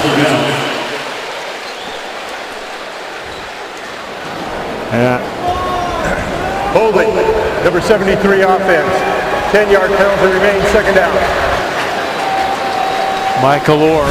Show it to us, Ruck. And you see him right there, the left tackle, and he comes down on a down block and then comes off on the linebacker. But again, anytime you're going to get on the side of your defender, they're going to call that more times than not. I know he was upset and he ran at the referee to tell him it wasn't a hold, but that's his second one. But the thing is, he's getting himself out of position. He did a nice down block, but then got himself out of position. Whitaker, meanwhile, had started to come off and then just dropped to one knee in pain. Yeah, it looks like he's holding that left shoulder's kind of down. Had a hard, tough run right here. And you don't see a whole lot, but sometimes the little things that you can't see are the biggest ones. He's had a good preseason. Coach Rivera's talked highly of him and what he brings to the table. And so, it really stinks that he's coming off the field with that shoulder injury. Meanwhile, up front, Trey Turner out. Tyler Larson in. On second down. Slant. High and behind the slanter. Ted Ginn.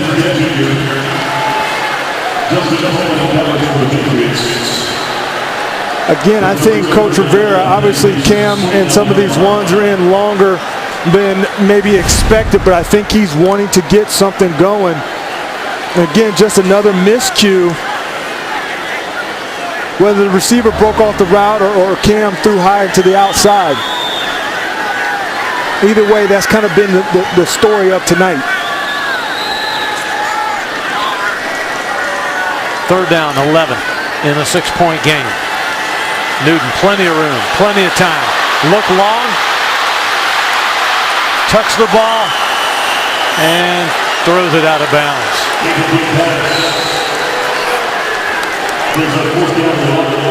Again, Cam's got the time to throw, and I think he's wanting it downfield. KB comes, nice little double move right there. but then the pressure got to Cam. You can see right here, 4-man rush. And Cam gets out the pocket. I thought Cam had some underneath guys open, some running backs for a safety valve, but wanted that home run. When Newton leaned back like that, it looked like he was going to throw the ball 70 yards downfield, but he just didn't like what he saw. And I think KB got his defender on that double move. Jones across midfield. Redfern whiffs and then keeps it. The play alive, tackles him from behind. It looked like a block in the back was missed right as the return began. Did you see the same thing, Ruck? All right, let's take a break. 59-yard punt.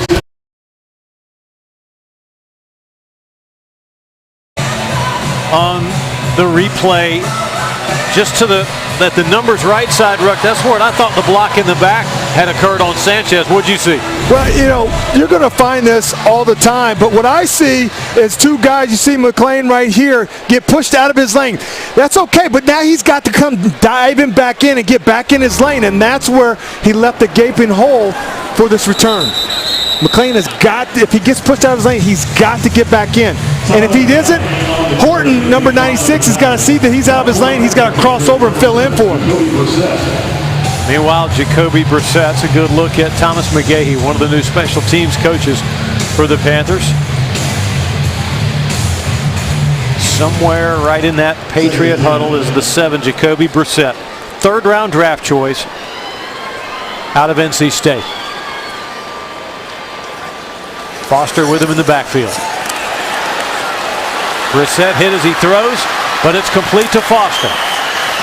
And he will have the first down. 11-yard gain. Foster hadn't played yet in the preseason, but Brissett could factor into Bill Belichick's thinking long term. He's a good player. Yeah, and the Panthers bring up a blitz to set the tone, get a good hit on the quarterback, but the little screen play is enough to get a first down. To the 19-yard line. Brissett, 6'4", 235. Big arm, strong, can get off of defenders, avoid the blitz. Tyler Gaffney probing. Lost a yard. Big old Kyle Love. We're on the air Thursday night of this coming week, 7:30, for the fourth and final preseason game.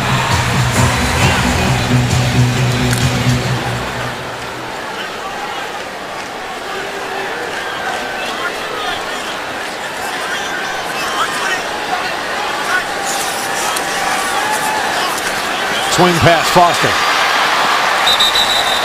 To the 12. Tackled by David Mayo.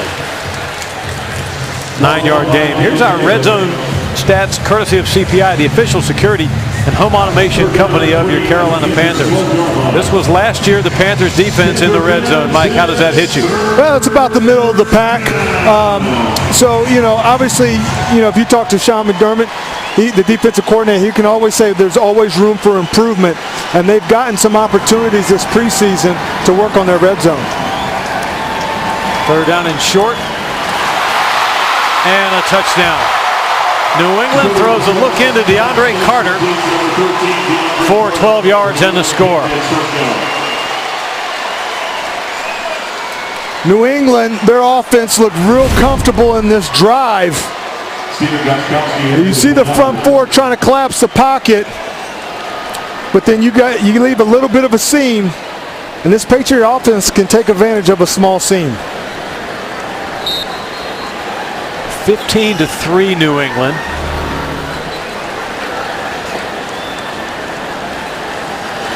And the Patriots will not chase points. They'll just go for the PAT, and it is good.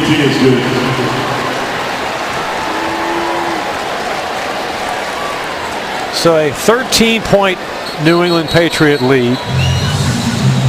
There have been some trouble spots tonight for the Carolina Panthers, Ruck, but there have also been some bright spots like that man, Devin Funchess. Yes, he's been a good target tonight. They've been after him.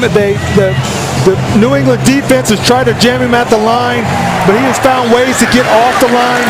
He's caught his balls, even the low balls. As a big guy, that sometimes it's tough to go get that ball that's down at your knees and your ankle. He's brought those, and then he's reached out and grabbed some. He's had a very active, good night tonight. Funchess goes and gets the ball. In other words, he doesn't wait for the ball to get in on his pads. He attacks the ball with those big hands of his. Yeah, and you know, he had that transition from college to the pros last year and came on really strong late in the year, became a big target for Cam. And I think having that year underneath his belt and now being able to learn from KB, you know, just a few years ago, 3-4 years ago, we were talking about who are going to be the receivers around here. And now you have a stable of receivers, and now you're going to have to let some good receivers go because there's just not enough room. Bird has that kickoff roll up on him. So he takes a knee, but there's a penalty flag back up here at the 32. Let's go to Kevin Donnelly for the injury update on the Panthers sideline. Katie. A few guys have come off a little bit dinged up, a couple of shoulders, but most importantly, I think the one to keep an eye on is Andrew Norwell, the starting left guard. Has got his ice on the left ankle, on his right ankle, I'm sorry, and he's just icing that thing down. He'll be out the rest of the game, obviously, but I think of all the little injuries that have happened this last quarter, he's the one to really keep an eye on as the Panthers move forward. Need Norwell and those guards too. Trey Turner and Andrew Norwell both nicked in this game. Derek Anderson back in at QB for the Panthers. Mike Cypher's another player that had the ice on the knee from the first quarter. Eye backs. Cameron Artis-Payne, the tail of the eye. Anderson's going long. Norwood had it on his hands for just a moment and couldn't hang on.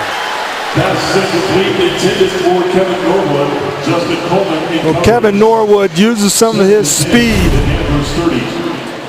You know, Derek Anderson knows exactly who he wants to go to, has the right coverage, puts the ball in the right spot. The only person that's going to make a play on that ball is going to be Norwood. You see Derek take a nice little hit right here at the end of this play. Hit hard as he threw. Second down and 10. One back, Burson in the slot. Artis-Payne for a few. On our Geico scoreboard, 15 minutes can save you 15% or more on your insurance. Washington up by 5 over Buffalo. Tampa Bay could be better this year. They're up over Cleveland 27-10 at the break. New Orleans trailing Pittsburgh. Pittsburgh will be here next week. And then a later start tonight, Green Bay at San Francisco. See Tony Romo get hurt last night or shaken up? I didn't see that one, but I heard about it. That's one of the things, these preseason games, it's kind of like how much do you weigh up getting work in versus getting to the week one healthy. And that's always been the trouble of a coach. How much do we play our guys? Coach Rivera hadn't had a lot to smile about tonight. He sort of alternated hands on his hips and hands on arms folded across his chest. I think that he has seen better days and better preseason games, especially the way that they played week one, preseason, and 2. You thought that there would be an uptrend, and there's just been just a little hitch in the step tonight. DJ Foster elects not to return the punt, so we'll take a break. As the third quarter is over at Bank of America Stadium in Charlotte, the New England Patriots lead Carolina by 13.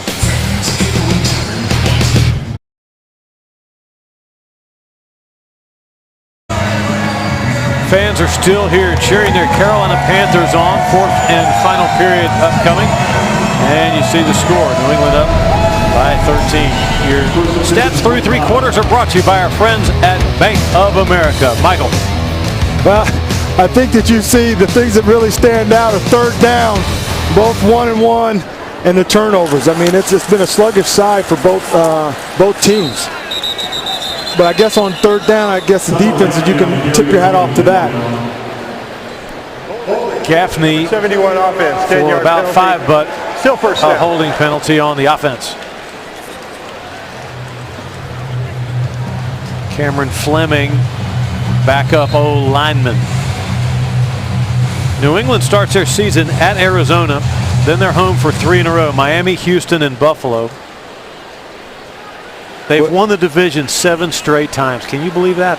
Yeah, when you go there, you know that the odds are in your favor going to the playoffs. But, you know, that's going to help them out with Tom Brady being out and Garoppolo being there. Him at least playing underneath his home lights will help them in those first 4 games.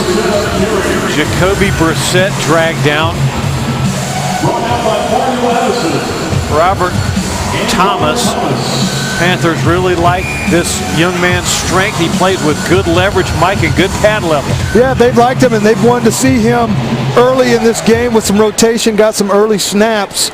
He's a big body, kind of goes along with the other guys there. He's got some good guys in front of him that he can learn from. His arms look like honey-baked hams.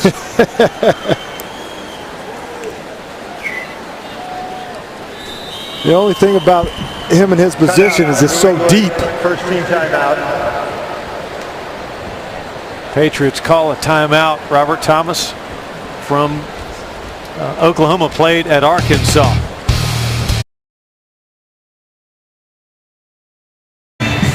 Coach Rivera and the Carolina Panthers begin to substitute a bit more freely here in the 4th quarter. Great opportunity to see some of the future Carolina Panthers, perhaps. See some guys like Eric Kroom, who made a big play week 1 in the preseason.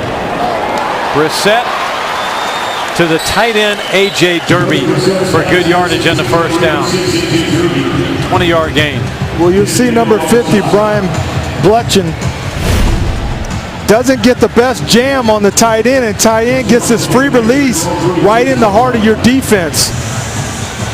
You can't let a free guy just hang out in the middle of your defense. If you're going to jam him, you got to get your hands on him. Brissett, good pocket awareness. That clock in his head, that was 1,000, boom, do something. Yeah, I mean that's football. You got to know that clock. You got to know that you only got a few seconds, and then you got to either throw the ball or you got to get moving. If he doesn't, Ryan Dallaire could have blown it up from behind. And as a defensive guy, you got to know what kind of quarterback's in the game. If Tom Brady's in the game, you pretty much know that he's not going to be running around. But when you have an active, mobile quarterback, you got to know that you got to close the pocket. Dallaire chasing the toss sweep. Tyler Gaffney. Brian Blecken makes the tackle on our Geico scoreboard. No change in the Washington-Buffalo game. Same thing, Tampa Bay hosting Cleveland. Pittsburgh, New Orleans in the 3rd quarter. And then Green Bay, San Francisco is underway. Geico can save you 15% or more on your car insurance. Just call 1-800-947-AUTO to find out how. Brissett throwing underneath. David Mayo tattoos Harper short of the first down. Nice tackle by David Mayo. You'll see him right here. Just a little dump off pass. But look at the tackle and how he runs his feet. And now it's 1 yard makes a big difference. If he doesn't run those feet, the running back can drag him for a yard. Good tackle by Mayo. He's been tackling everything except the coaches on the sideline in this preseason. He's had a very active preseason. All those linebackers have. Ryan Allen, left-footed punter. Demir Bird. The rolling fair catch, but he secured it. Pride of the Carolinas, the Top Cats entertaining the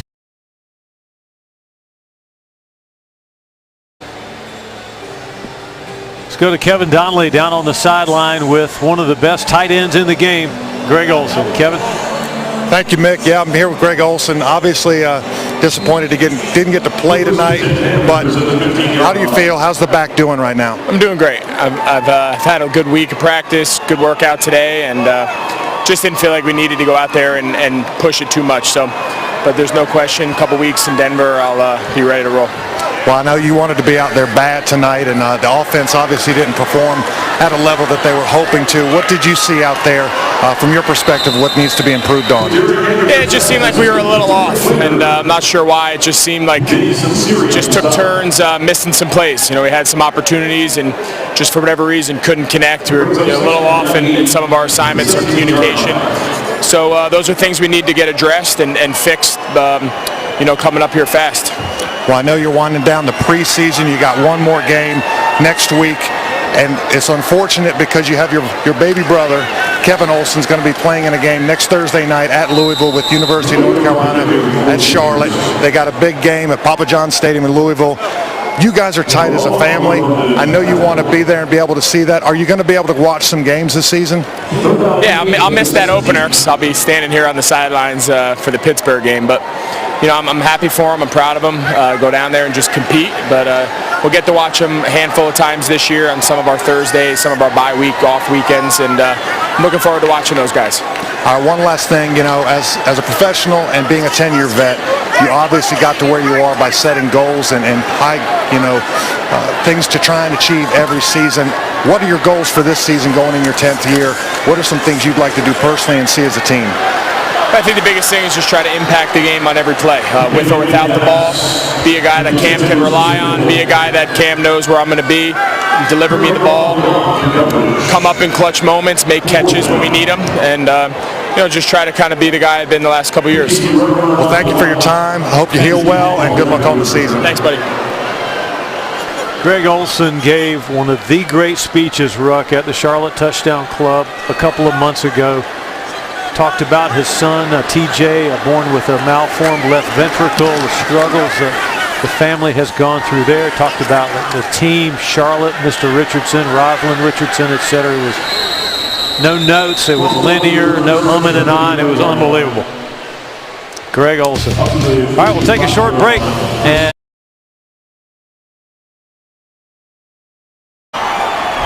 our Ford Drive of the Game is brought to you by your Carolina Ford dealer. Go further. Visit us at buyfordnow.com. This is the Panthers' only scoring drive, right? Yeah, just a nice little dump off pass to Tolbert. Going to the big target in KB, Kelvin Benjamin. Had a little action on the ground game. Mike Tolbert very active in that drive. 9 plays. They've got some energy going. Settled for a field goal, but got on the board. Brissett on the counter bootleg. Goes underneath for short yardage. Joey Josefa from Hawaii. What do you think of Jacoby Brissett so far? Well, I think he's very active. I think he's making good decisions with the ball. If the play's not there, he's taking off running. So as a defender, you got to know that, and you got to have your clock inside saying, look, hey, if a few seconds went by, we got to get my eyes on him and see where he's at, because he is buying time and drawing plays out. 6 of 6 for 60 yards so far. Being pressured, gets rid of it. Foster into Panther territory, first down, New England. Well, the Panthers dial up a blitz. You see Sanchez at the top of the screen is going to come in, but kind of pulls off a second. And you just wonder, like sometimes when you're able to get a hit on a quarterback, those will add up towards the end of the game and it'll take a toll on a quarterback. So when you have those chances, you got to be able to take them, especially when they're clean like that. You just don't know. If he brings that ball down and holds it for a split second, you need to be there. Good look at the Panthers 4-3. Foster banged down just outside the 30. TJ Foster, the ball carrier for New England. Ryan Dallaire on the stop. Ryan Dallaire, one of many in that defensive line rotation. Kyle Love, there's David Mayo, Ben Jacobs. Next week, Thursday night, Pittsburgh at the Carolina Panthers.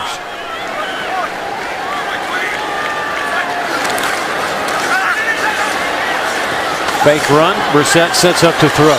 Look long, checked it down to Lucien. And Devin Lucien is out of bounds left side, 12-yard gain. So what's the fourth preseason game like as the sort of survival of the fittest among the 2s and 3s plays itself out? Well, it's one of these games that you know the starters are probably not going to play. So if I'm a number 2 and a 3, I am going to get an opportunity. I'm going to get a lot of time on the field. I need to separate from the other guys. And there's going to be some situations, especially like in the slot receiver, you know, who's going to be maybe that 5th tackle, who's going to be that 3rd, 4th defensive end. So you can separate yourself in that 4th game. How many, realistically, on the 53, how many roster spots are undecided at this point? You know, give or take a cheeseburger, I'm going to say there's 2-3 guys that can possibly tilt the pendulum to their direction. I mean, obviously, you know, we looked at the punt game.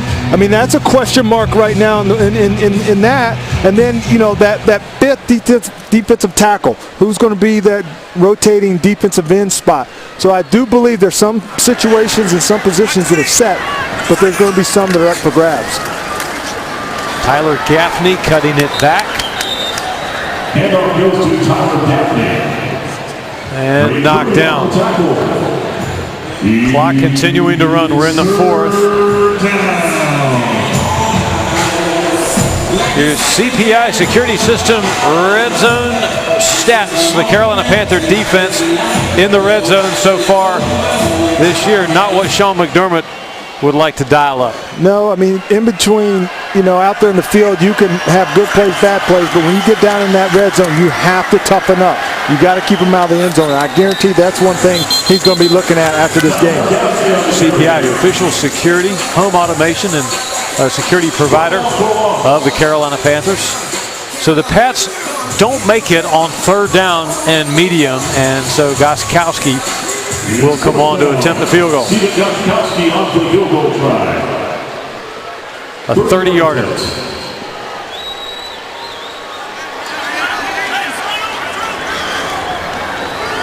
11th year Memphis.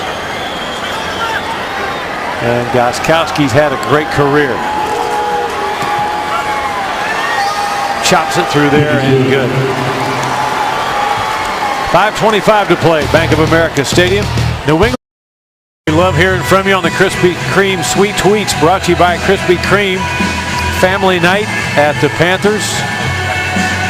That's a great tweet, even though the score is not what I'm sure they would want. When the Panthers win, you win.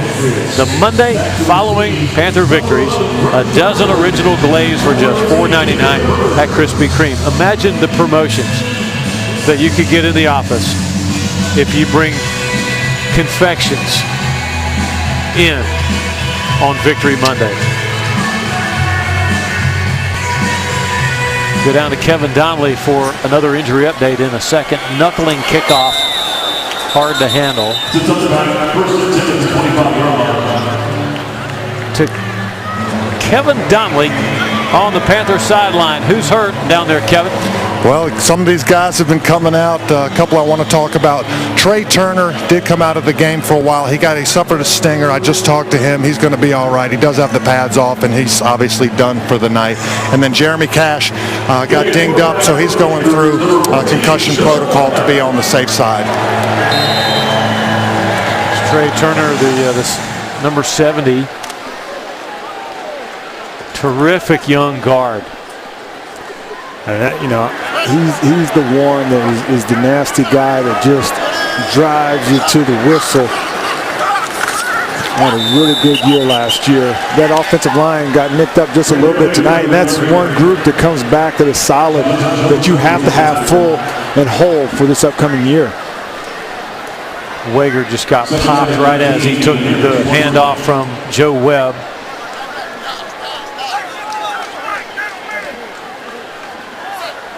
Second down, 15 from the 20.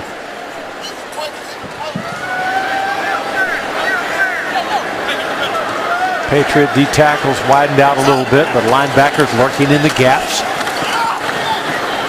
Webb trying to fit it into a little tight window to Demir Bird, incomplete.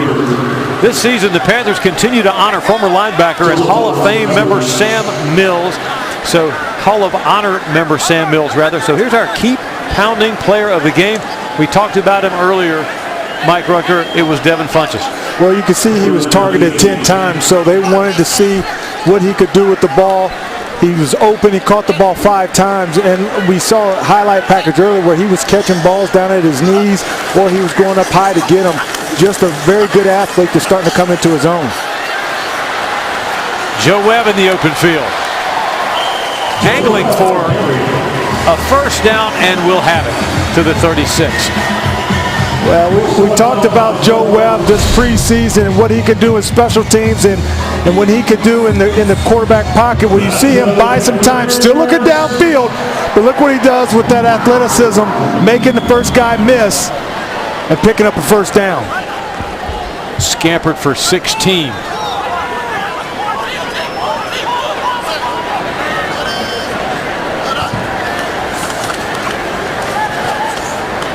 Webb near side, Sandlin.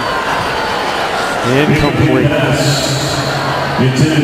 Yeah, just another drop, and that's just kind of been the thing tonight. You know, Greg Olson kind of alluded to it earlier.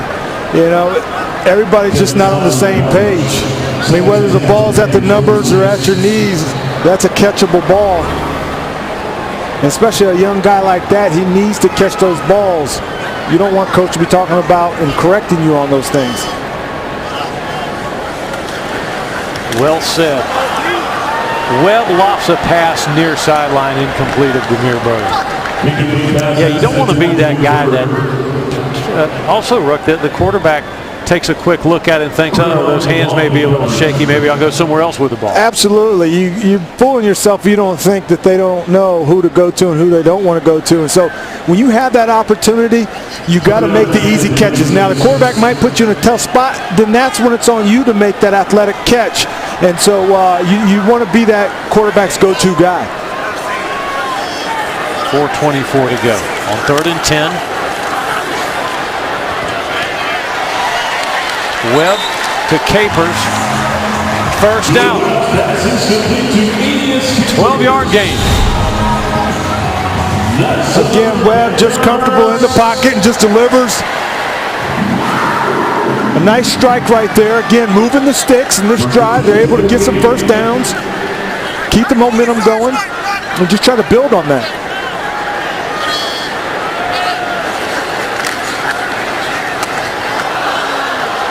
Webb threw a fastball in the direction of Miles Schuler through his hands. That was a tough catch, though, for Schuler. That was a tough catch, and you know you could see him kind of point to himself like, man, I could have got that one.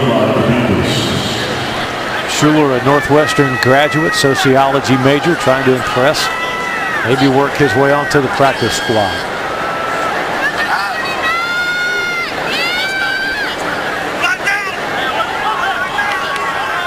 So Webb sees those linebackers mug up. He changes the play. The blitz comes.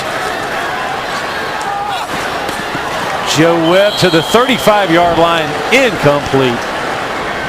Miles Schuler, the intended receiver. So here's the division, Ruck. Who will the Panthers have to deal with most sternly here? Well, you know, we had this conversation earlier. You know, I know you kind of think the Bucs, but I think Atlanta is the more well-rounded team out of this group. I think their defense, they've honed in it on the last couple of years of adding some guys. You know, the offense, they've got good running back, Julio Jones. So I think Atlanta Falcons are the team that have always kind of been that rivalry and that battle that will maybe give the best push for the NFC South title.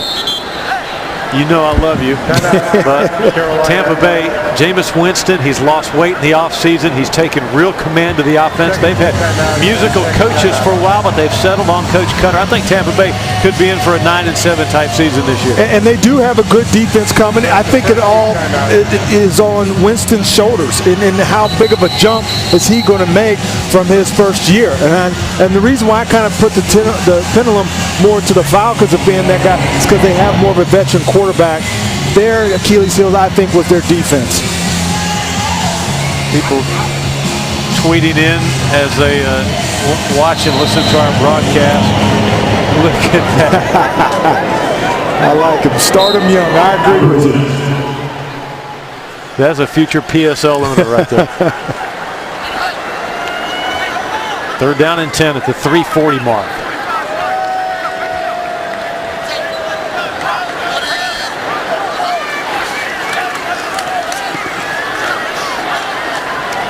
Webb out of the backfield to Schuler. Gets to the corner, stays on his feet, and he's out of bounds.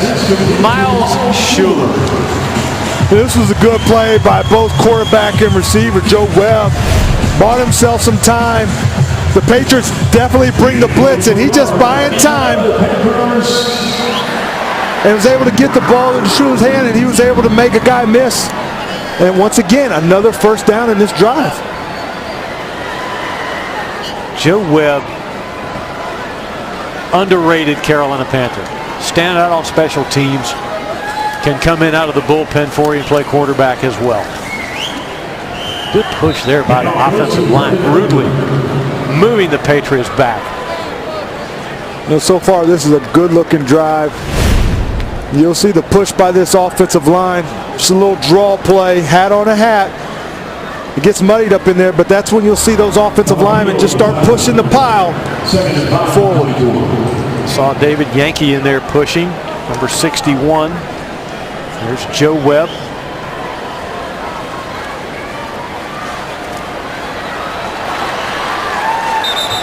Webb rides the ball into Wager's midsection, gives it to him, and then Webb departs the play to block. You don't see that very often. I mean, you might have seen that back in the old Big 8 or the Big 12, but you just don't see athletic quarterbacks, especially your number 3 quarterback, that's willing to mix it up and put his body in harm's way for a block for your running back. Snappy little drive here for the Carolina Panthers. 11 plays, 57 yards, over 3 minutes. Webb from a well-formed pocket, looking end zone. Did Schuler hang on to it? Yes, he did. Touchdown.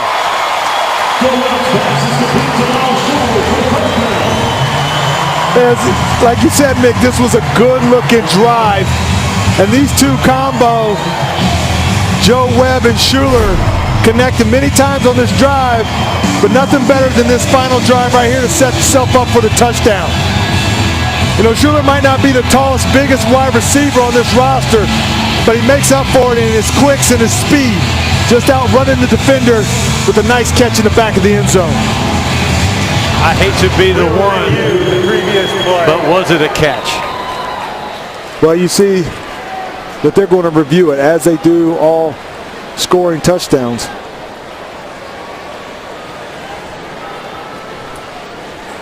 You had a cardboard cutout of Coach Rivera for this game on the side. The expression has not changed at all. Here's a look at Schuler.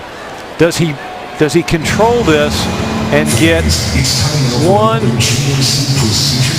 I don't think the second foot gets down. Yeah, this was going to be tough, and you're right, Mick. Nice ball right on the spot, but that extra little juggle that he has to concentrate on might not have allowed that left foot to get inside. See, the ball's still moving one, and then that left foot is out of bounds, and that might be the one where they get him on.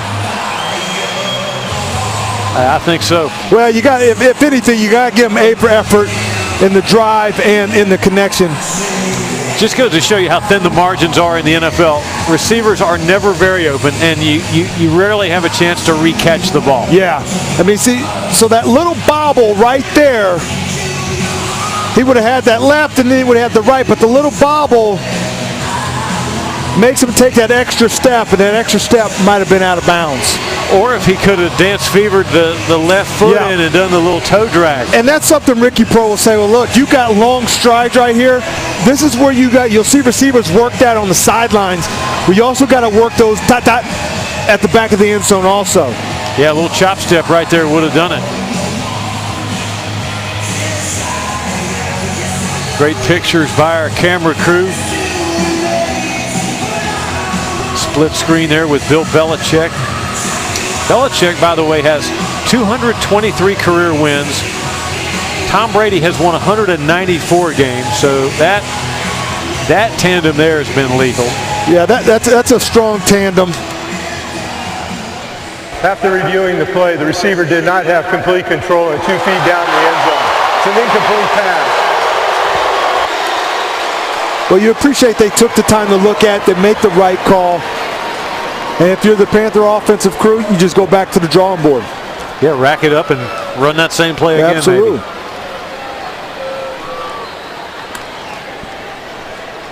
Feel for Miles Schuler, though. Shoe, they call him, and Second down and 10 of the 18. he loved to get targeted again. 2:14 remaining. Capers helping Schuler get situated. So here we go.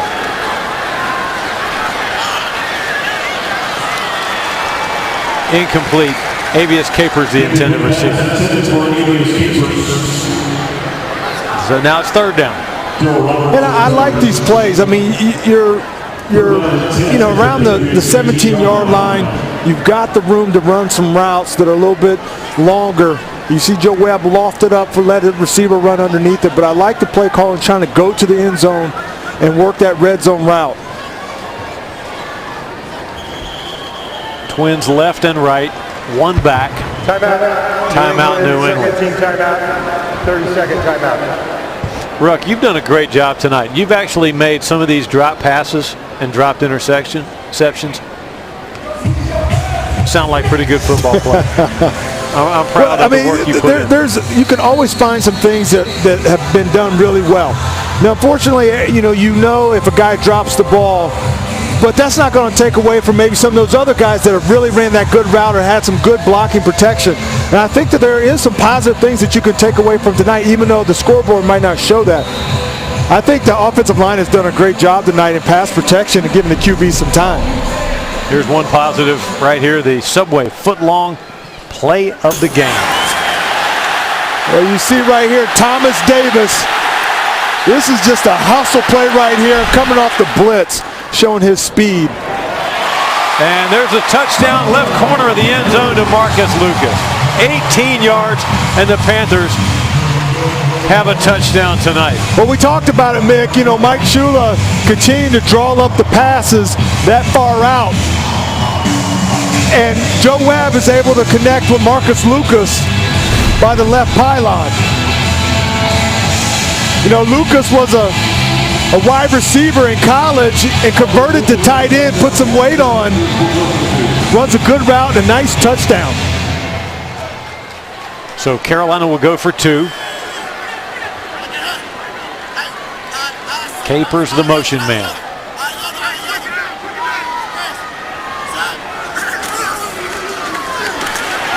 A running play. Scoot Simmons for 2 points. And it's interesting. We talked to Coach Rivera this week, and we asked him what were some things that he would like to see. And he said he'd like to see his offense in 2 minutes. And he said he would like to see maybe some type of 2-point conversion, some things that you normally wouldn't see, so they can work on some of those things. That's a hard play for a running back, too, because you got to bake that cake from scratch. Yes, you don't have a head of steam up. You don't. And, they're going to look and review this play, too, to see if the knee wasn't down before he crossed the line of scrimmage. Let's take a look. You see the running play right here. Hits to hold hard. But you look at that right knee right there, and look where the tip of the ball is. Yeah. Maybe 6 inches off. We talked about this, a game of inches. Might be a little bit short right here. About the length of a Subway 6-inch sub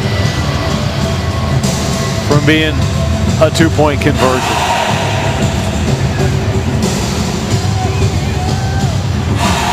And we'll get another look. Right here you can see there's the goal line. Look at his right knee. It's down, and then look where the tip of the ball is in his left hand. He's about 6 inches. After reviewing the try for point, the runner's knee was down. The ball was short of the goal line. It is not a good try. Another good call. They go to the replay booth. So close on the touchdown earlier. They were able to get Marcus Lucas in the end zone and then just fall 6 inches short on the 2-point conversion.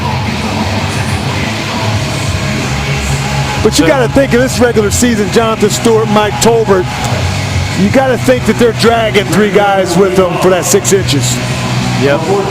Yeah, I'm with you. So we're just outside the 2-minute warning. Thomas Davis with an arm around. There's a smile from Coach Rivera.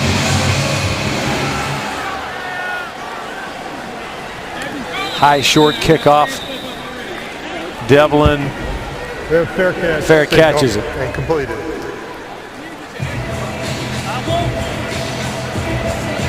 Interesting to see what Coach Rivera, how he frames this game with his club and gets them ready for the trip to Denver. You know, I think he does a good job of being stern and firm, and he knows when to back off. And I think him being a player, I think really helps him with that. But he really does a good job of keeping everything in perspective and not, you know, going overboard. Brissett, handed the ball off to Josefa, and he was just calf roped down by Blecken. That was good tackling right there.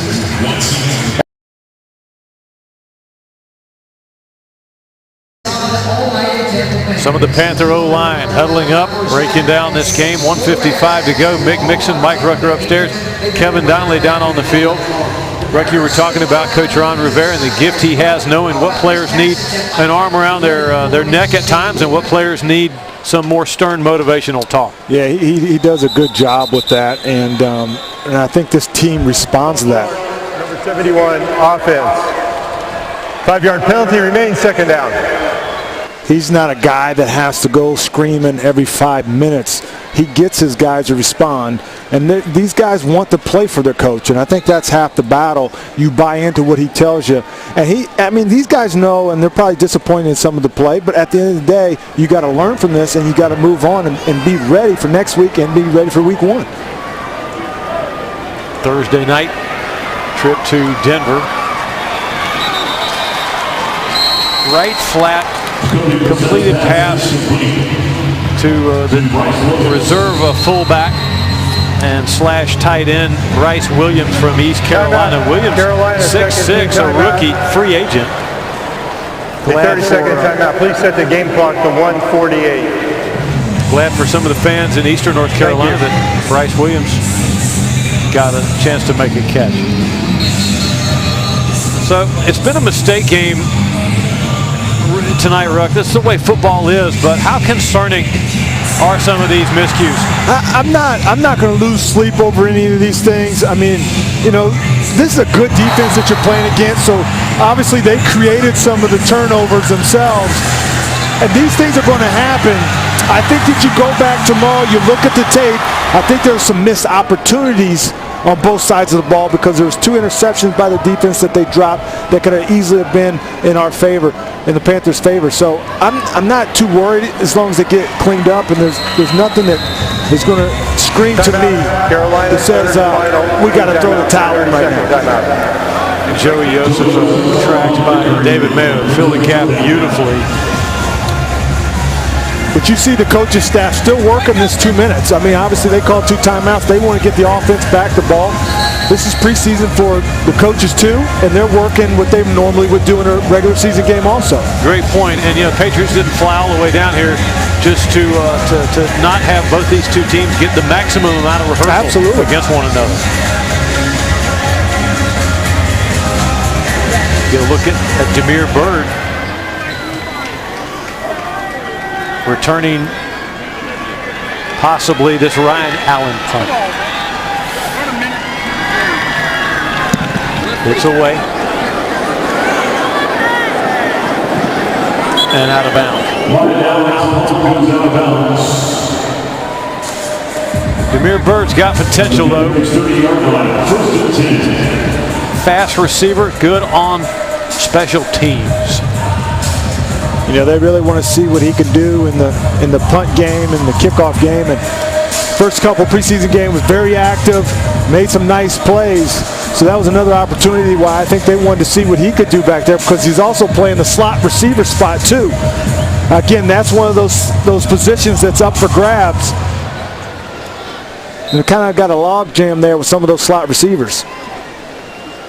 Joe Webb will call the play, put his mouthpiece in.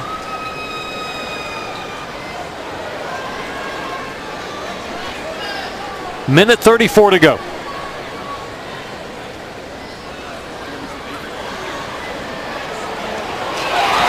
Webb to Bird. You give Webb that beautiful V-like pocket. Let him see the route tree. He'll deliver the football. I mean, I can't say it enough, Mick, about the protection that the offensive line has given these quarterbacks to have the time to throw a route to Bird like that. Again, we talked about Bird being in special teams, but this is also what he's been doing this preseason. He's been catching the ball also. It's a beautiful thing, that pocket when the integrity is preserved throughout the play. Kearis Garrett bobbled it, re-caught it, but I think was out of bounds. And he was. You know, just working the sideline, trying to use the clock. Just comes up a little bit short, out of bounds, but a good grab by Garrett.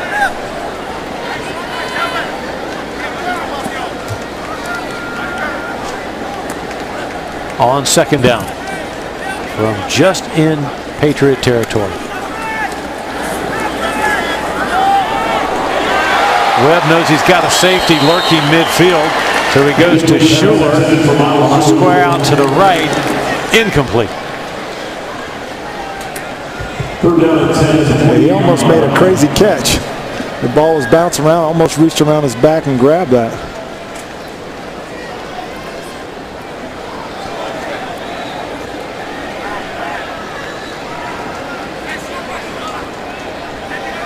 Third down and 10.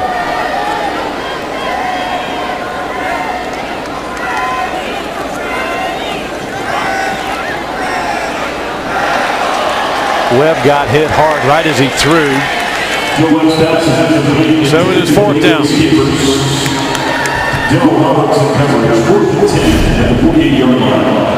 You know, Joe Webb hasn't been touched. His jersey's been pretty clean tonight. Takes a hit right there, pretty low down around those knees. That's one of the things that, from a safety perspective, that they've been watching the last few years. Chop blocks are illegal this year everywhere on the football field. Joe Webb on fourth down to Kearis Garrett. Complete inside the 15. Well, this time Garrett stayed in bounds and was in bounds. Hauling this play in, just got a nice long stride and then just lays out for it. I tell you what, they're going to make it real hard on the wide receivers coach Ricky Prohl when it comes cut time, who he's going to keep. That was a 34-yard throwing catch. Capers. Ball through his hands up high. NFL quarterbacks throw a heavy ball. Sitting in the stands or maybe watching at home, you think, oh man, anybody could have caught that, but it's not that easy at times. Well, I tell you what, when you watch pregame warm-ups, you'll see Ricky Prohl, who just showed right there, the wide receivers coach. He's a technician, but he throws a hard ball, and he gets those guys ready. So, I mean, when you look at Cam and sometimes the way he launches that ball, you better have some good hands. Webb zips it, end zone, it's caught for a score. Marcus Lucas again.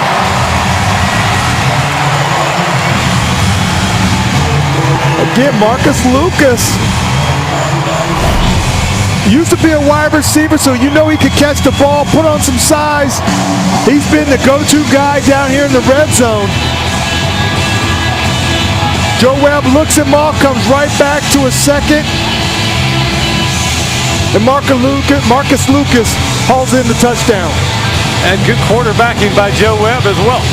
Absolutely. I mean, you know, Joe Webb has had a couple good drives here in the fourth quarter.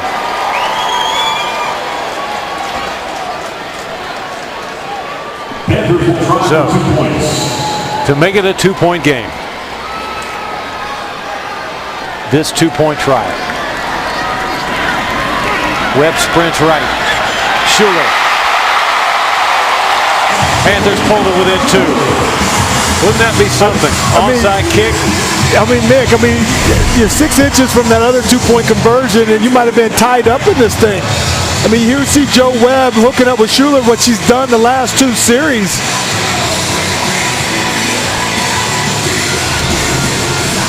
"27 seconds to go, and the Panthers preparing for an onside kick."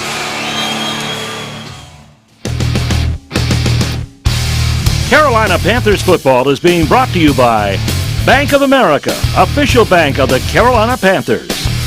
By Pepsi, official soft drink partner of the Panthers and all for the Carolinas. By Bojangles, your official tailgating headquarters and iced tea of the Carolina Panthers. It's Bo time.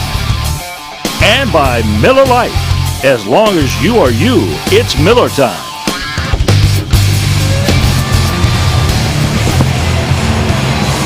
Top Cats are top catting. The fans are cheering.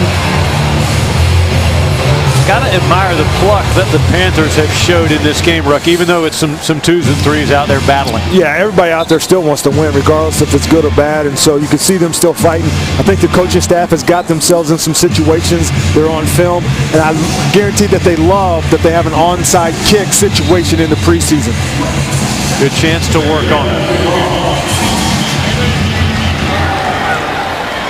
And a timeout, New England. Timeout, New England. 3rd and final team timeout, 30-second timeout. Yeah, they just wanted to kind of see what kind of formation Carolina was going to come out in and maybe coach some of their guys up on what Carolina wants to do here. Thursday night, quick turnaround. Panthers hosting the Pittsburgh Steelers. There'll be a ton of Panther fans here, we know, and a few Steeler fans as well, because they migrate down here from Pittsburgh. They do. They travel well, and been playing the Steelers week 4 for a long time. Mr. Richardson, in close relationship with the Rooney family and the Steelers.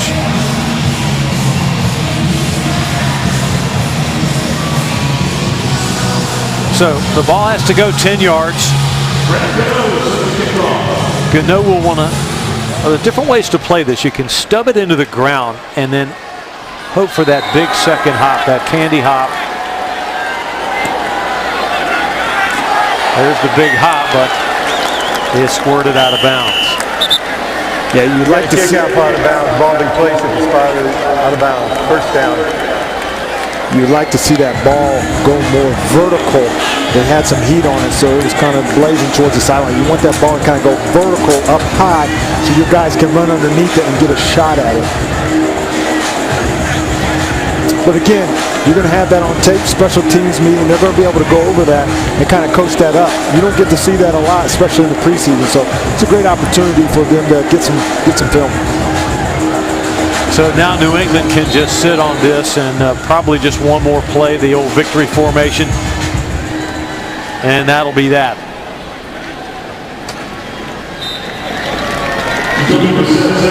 So Brissett takes a knee, and the New England Patriots have defeated the Carolina Panthers by a 19-17 final score. There were bright spots for the Panthers. There were also areas for potential growth for Cam Newton and his teammates. Luke Kuechly getting some of his best work since the labral tear was repaired in the offseason. We're going to take a break, but we'll have some post-game coverage for you right after these messages with the final score.